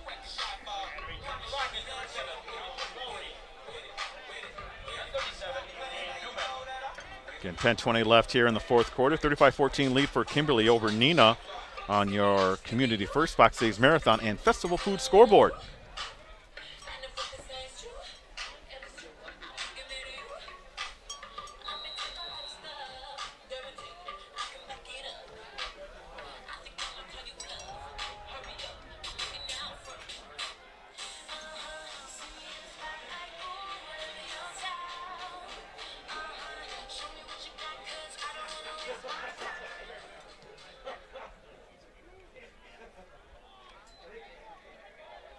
Neenah here returning it from the 5. Taking it out to the 21. How about this? Appleton West 56, Green Bay East 14. Thanks again to Josh Young. Thank you for that score. Yeah, appreciate Josh keeping us up to date what's going on. How about a Brewer score, Josh? 1st and 10 at the 20 for Neenah with 10:09 left in the fourth quarter.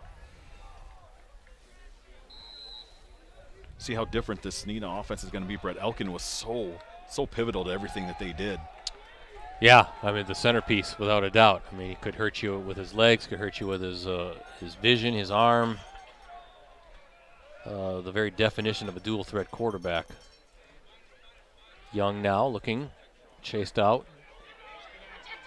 And nowhere to go, and a good job by that Papermaker defense, Ricardo. Nowhere for Young to go at all, and Young just has to tuck it in and live for another down.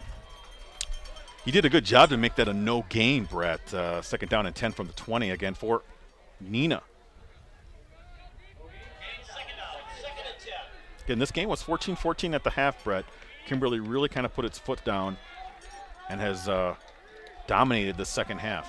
Offensive line getting a good push. I just think that running game really started to take hold. But I also thought they were getting some different guys involved, mixing it up a little bit. And another thing, Brett, they've cut down on mistakes. Yeah, no pre-snap stuff. Number 35, Nate Lee with the carry on that. So 3rd and manageable coming up for the Rockets. Ball at the 29-yard line. Looks like a 3rd and 1. Yep.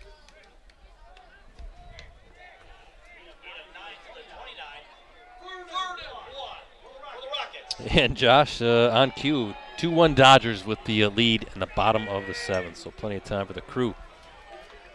Talk about boy, the Brewers dealing with a lot of injuries right now. Well, the Cardinals, last time check I saw, they were in last place. Where they were? I thought so. Well, it's April. McClowry looking for that first down. He might have gotten it. Let's see where the official spots it. Oh, they're putting it right at the 30, so he's close. Oh, I'm sorry. Brewers 2, Dodgers 1 is what Josh Young said. There we go. That sounds a little bit better, Josh. And it's a first down, Brett. Yeah, I saw that sideline official. He was right at the stick. So speaking of the Dodgers, Brett, you know it's the 40th anniversary of Fernando Mania.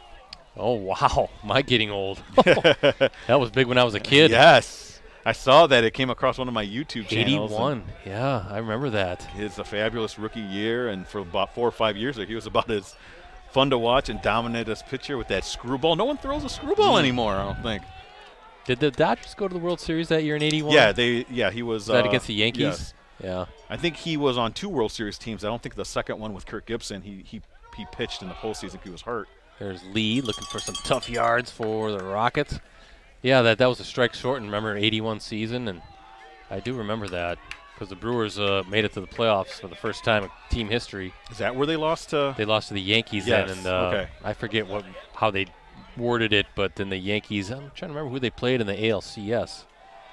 It was just 4 divisions back then, the AL East, AL West, NL East, NL West.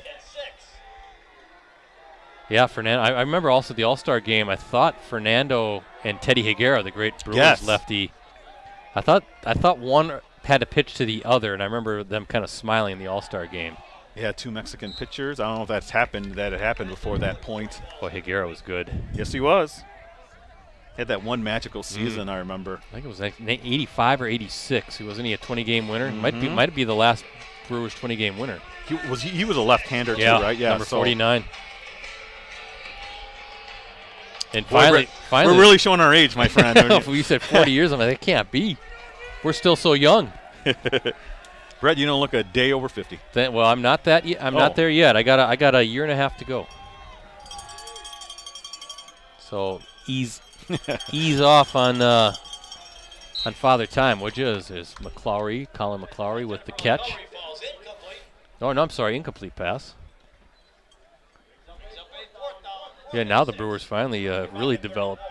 Oh, without a doubt. It's aces unfortunate that Burns is on DL, but that's good to see, Brett. And that's so critical when you're, technically a small market team. I like to think that the Brewers can do more than a typical small market team. Yeah. A little more flexibility, but if you can develop pitching, oh my goodness. Here's the punt for the Rockets. Ooh, nice high, booming punt. Look at this. Nice catch by Wild. He's going to take it. Looking for some space, going towards that far sideline and near midfield. Oh, yep, penalty, so I'm wondering if that's coming back. Must be a hold. Yeah, you think about the Brewers, though, it's not an organization that's been known to develop top-flight pitching. So you got Woodruff and Burns at the top. Doesn't sound like Burns is going to be out too long. And those are Burns right now, 49 Ks and no walks. Got 151 ERA. So the problem with the Brewers this season is offense might be lacking at times. So, hey, Josh Young gave us another update. How about Pulaski winning 42-20 over Bayport? Bayport's lost 4 straight. When was the last time that happened? We'll have to talk to our guy Vency up in Green Bay. How about Chris Learman? Chris Learman, yeah, he would radio. know. He should know when the last time that happens. It's been a long time. Well, I think if you're Gary Westerman, the coach there at Bayport, you learn from it, but you kind of chalk it up as, hey, it's going to be a weird season. Let's hit the ground running in the summer. Everything's going to be back to normal as far as scheduling goes, presumably. And let's see if Bayport can get going. Watch out for De Pere, though. De Pere undefeated going into tonight. De Pere was the one who gave Bayport its first loss. Maybe the Redbirds are ready to take over a little bit in the FRCC once we get back to a more normal schedule next season, which next season is, what, a few months away? Yes, it is, Brett. August, blink of an eye will be here. It will be. It's going to be crazy. Tomorrow's May. May 1st is tomorrow already, and going by quickly. It's Pendleton waiting, hands off. That's Colin Oberman now with the carry, and I think you're going to see Ricardo a whole bunch of running plays coming up for the Papermakers. Let this clock run out and then set up that Kimberly Fond du Lac finale.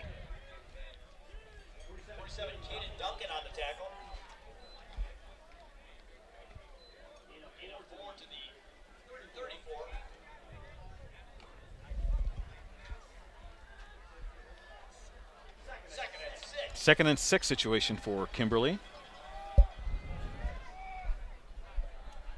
It's been all Papermakers in the second half. Out to Polakowski.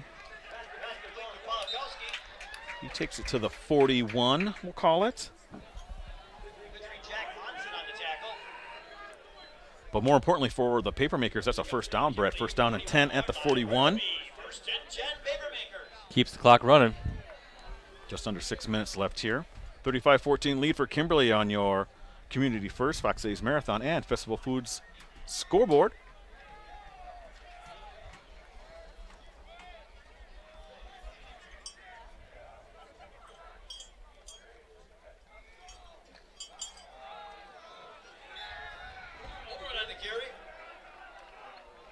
Short gain for Oberman. Actually, it might be a no gain. Nice tackle by Nate Lee. Boy, Ricardo, number 35, Nate Lee for the Rockets. He's been all over the field. Offense and defense.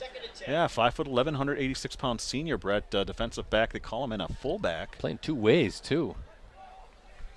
A lot of playing time on both sides of the ball, yeah.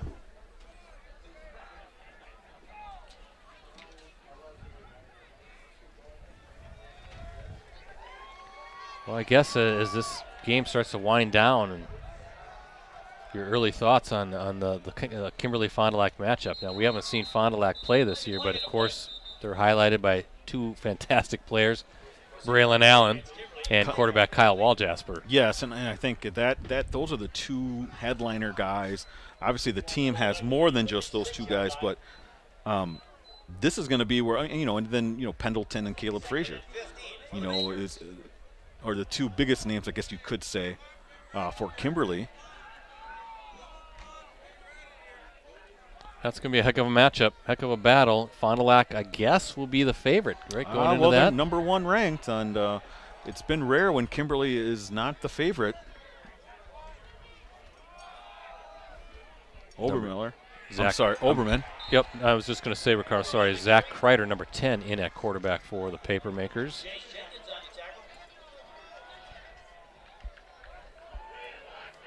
Loss of 5 yards there, brings up 3rd and almost to 20.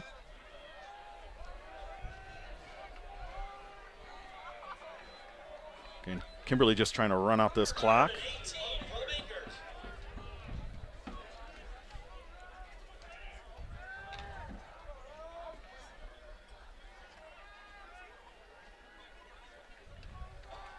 Kreider.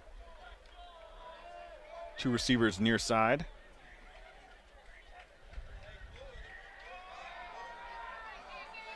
Oh, intercepted. That's number 2, Jake. Jenkins. Yeah, watch out here. And down to the 10.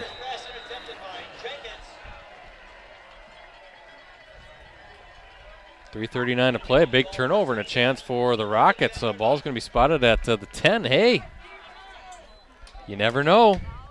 That's true. Strange things have happened. And look at this, a short field, 1st and goal at the 10 after that interception. Both teams' backup quarterbacks are in right now, Brett, now that you think about it.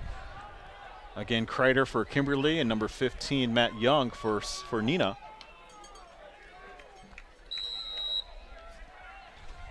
But good awareness there by Jenkins to get that pick.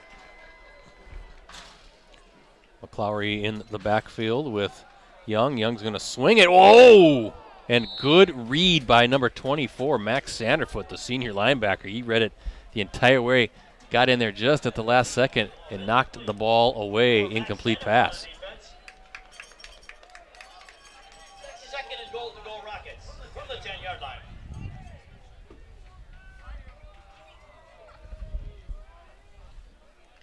Good awareness again, Brett. One thing about Neenah is their defense, that 2nd and 3rd levels. They got some guys who have played the game, and there's experience there. And speed. And speed. That was a good job by Sanderfoot to really close out on that quickly. There's Lee looking for some running lanes, and he's going to be bottled up around the 6 or 7 yard line. 3rd and goal coming up for the Rockets.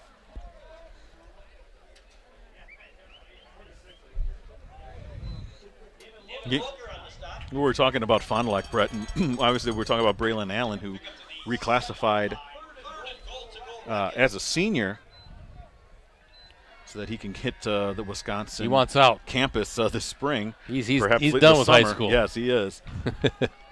Can't wait to hopefully get a chance to see him. We'll see if that's a possibility of a game we could cover next week. Some incredible footage of him doing those cleans. He was doing more than Saquon Barkley.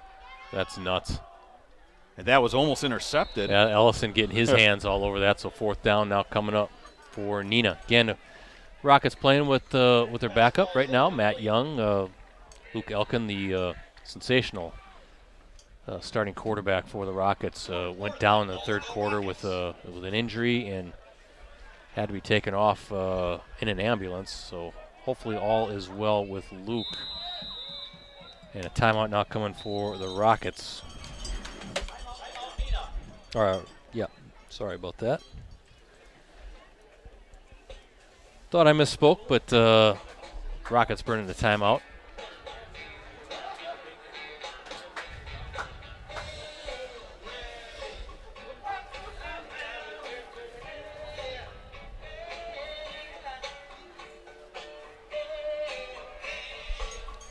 Fourth and goal coming up after this timeout. Ball at the 7 yard line.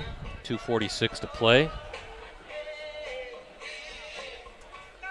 Kimberly can get this stop, Ricardo. You got to think, keep the ball on the ground, run this thing out, and call it a night.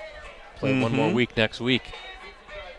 Well, that just set up quite the matchup, though, and I think we're all excited to see that happen. So I'm trying to find some later scores here, but kind of striking out a little bit. Again, Dan Powers, our photojournalist, he's been here all night long. You can check out his photo gallery later tonight on postcrescent.com. Going to have a lot of great images from the action tonight. And then I'll let everybody know what game will be live streaming in the Week 7 season finale and the playoff championship for Groups A and B. That's kind of what we're thinking about. I'll announce that on my Twitter account at PCBretC. Flag has been thrown as Young lofts one and caught. That's Eli Schmidt. But what is the flag? I want to say it was on the offense, Brett.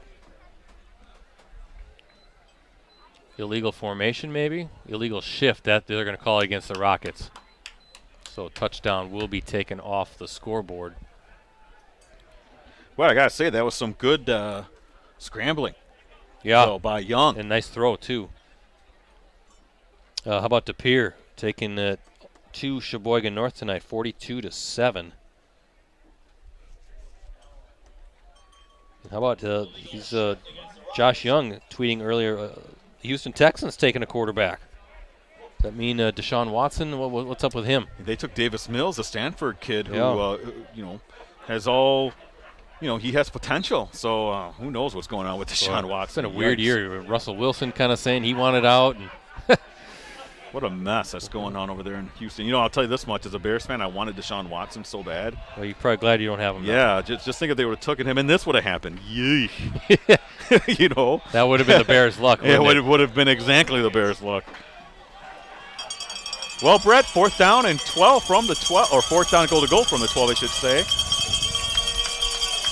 We'll still see if Neenah can make this a 2-score game. Young. Look out. Look out. Oh. He got Still away. on his feet. Oh, boy. He's just a little shy by a couple yards, but good run by How Young did he nonetheless. escape? Yeah, I don't know. Showing those wheels, kind of getting a little bit low there. But the Papermakers, I should say, will take over. Turnover on downs. Looks like the ball's going to be marked at the 2. That's a heck of a play by Young. I thought he was done. I thought he was sacked. Well, then I thought he was going to get in. So just a little shy. But how about DePere tonight? DePere 6-0 on the season. Right, but then, with DePere, you got to look at the schedule, and they have not played other than – wait, did they play Bayport? No. Yeah, they beat Bayport this year. Okay, but Bayport has 4 losses already, so yeah, DePere Ricardo was in a group with Oshkosh West, Appleton West, Manitowoc, and Green Bay Southwest. No, not good. And then they beat Bayport as well. Those are all teams that are struggling.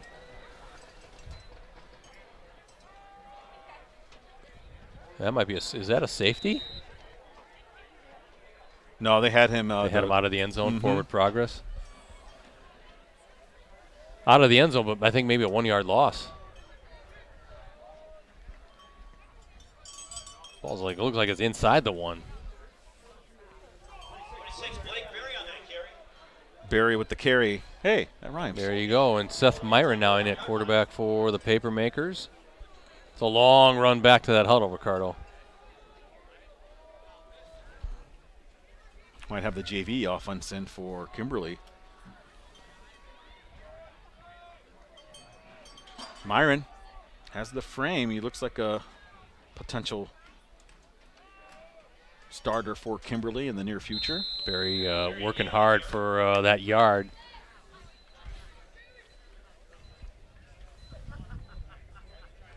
Ball now at the 2-yard line. Just a formality now, letting the clock run out, and this one will be done as we get ready for Week 7 and the playoff finale. It's going to be Kimberly and Fond du Lac in that Group A-B championship game, number 1 against number 2 in the state. The question is, where will it be played?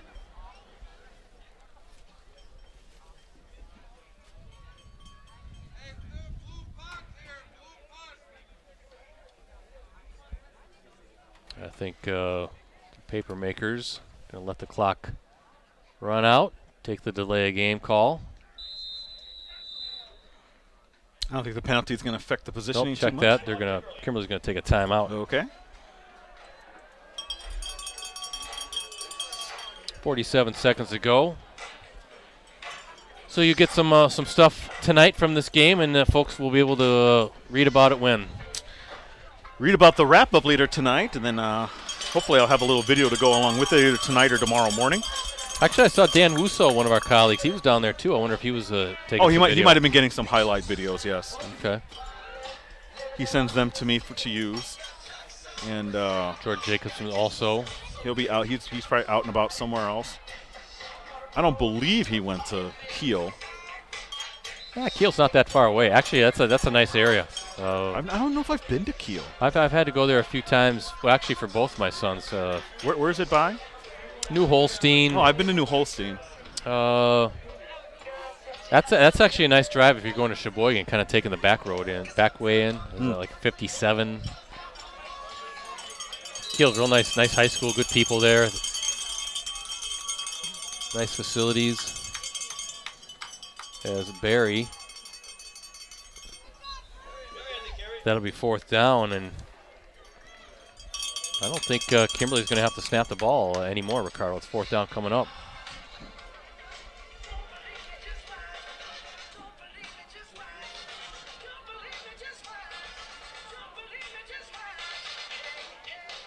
I think they have to do one more. Looks like the official's talking to Steve Jones there on the sideline.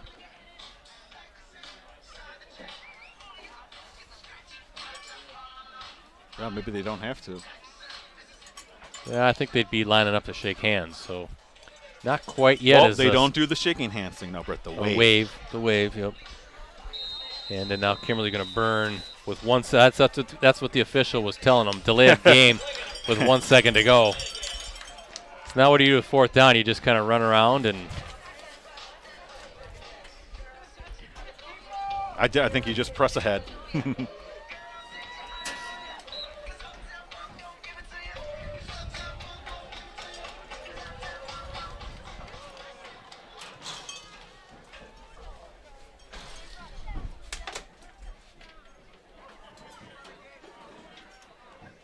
And Barry dives.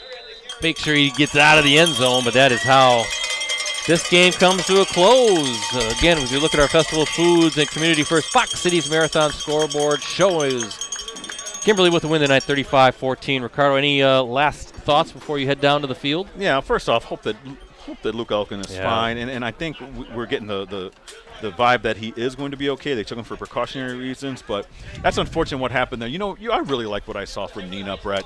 The first half was they were going toe-to-toe with Kimberly. They've been developing all season long, so I'm sure they're disappointed that they weren't able to get the W here, Brett. Kind of take that monkey off their back with Kimberly. But I think that team has improved from week 1, and that's really the story here as you're going into your final, postseason game. And, hey, they have a chance to go against Appleton North.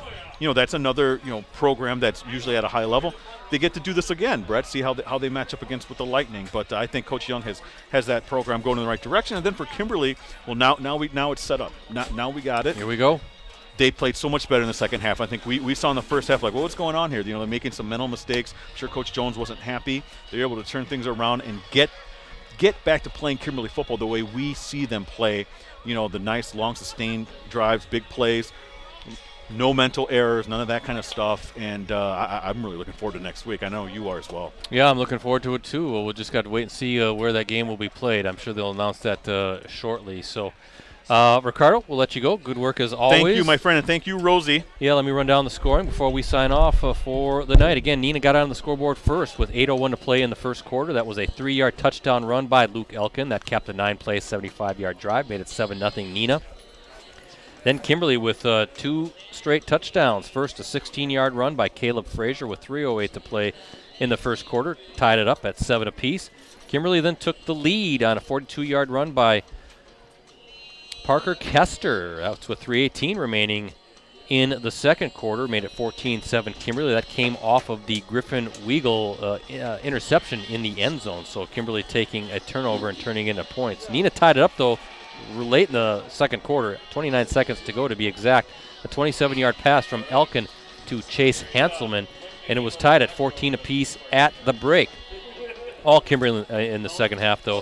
A 1-yard touchdown run by Caleb Frazier to open the second half. That capped a 10-play, 57-yard scoring drive, made it 21-14 Kimberly with 7:45 remaining in the third quarter. And then with 1:37 to play in the third, a 25-yard touchdown run by the quarterback, Caden Pendleton, made it 28-14 Last score of the game, Caleb Frazier, 3-touchdown night for the senior running back, a 12-yard run with 10:20 to play in the game. And that's how it ends, 35-14. With the victory, Kimberly improves to 6-0 on the season. The Papermakers will be taking on Fond du Lac next Friday in the AB championship game, also the season finale. Site to be determined. Stay tuned for that. The Rockets fall to 3-3, and they will be taking on Appleton North in a playoff game as well. Again, site to be determined. As for us, we're going to be somewhere, and I'll announce it hopefully soon on my Twitter account. Give me a follow at PCBrettC. Once again, thanks to our sponsors tonight, Festival Foods. The folks over there know that getting involved and doing good is part of being a good neighbor and member of the community, and they strive to be a true asset to our communities and embody the give-back spirit of Wisconsin.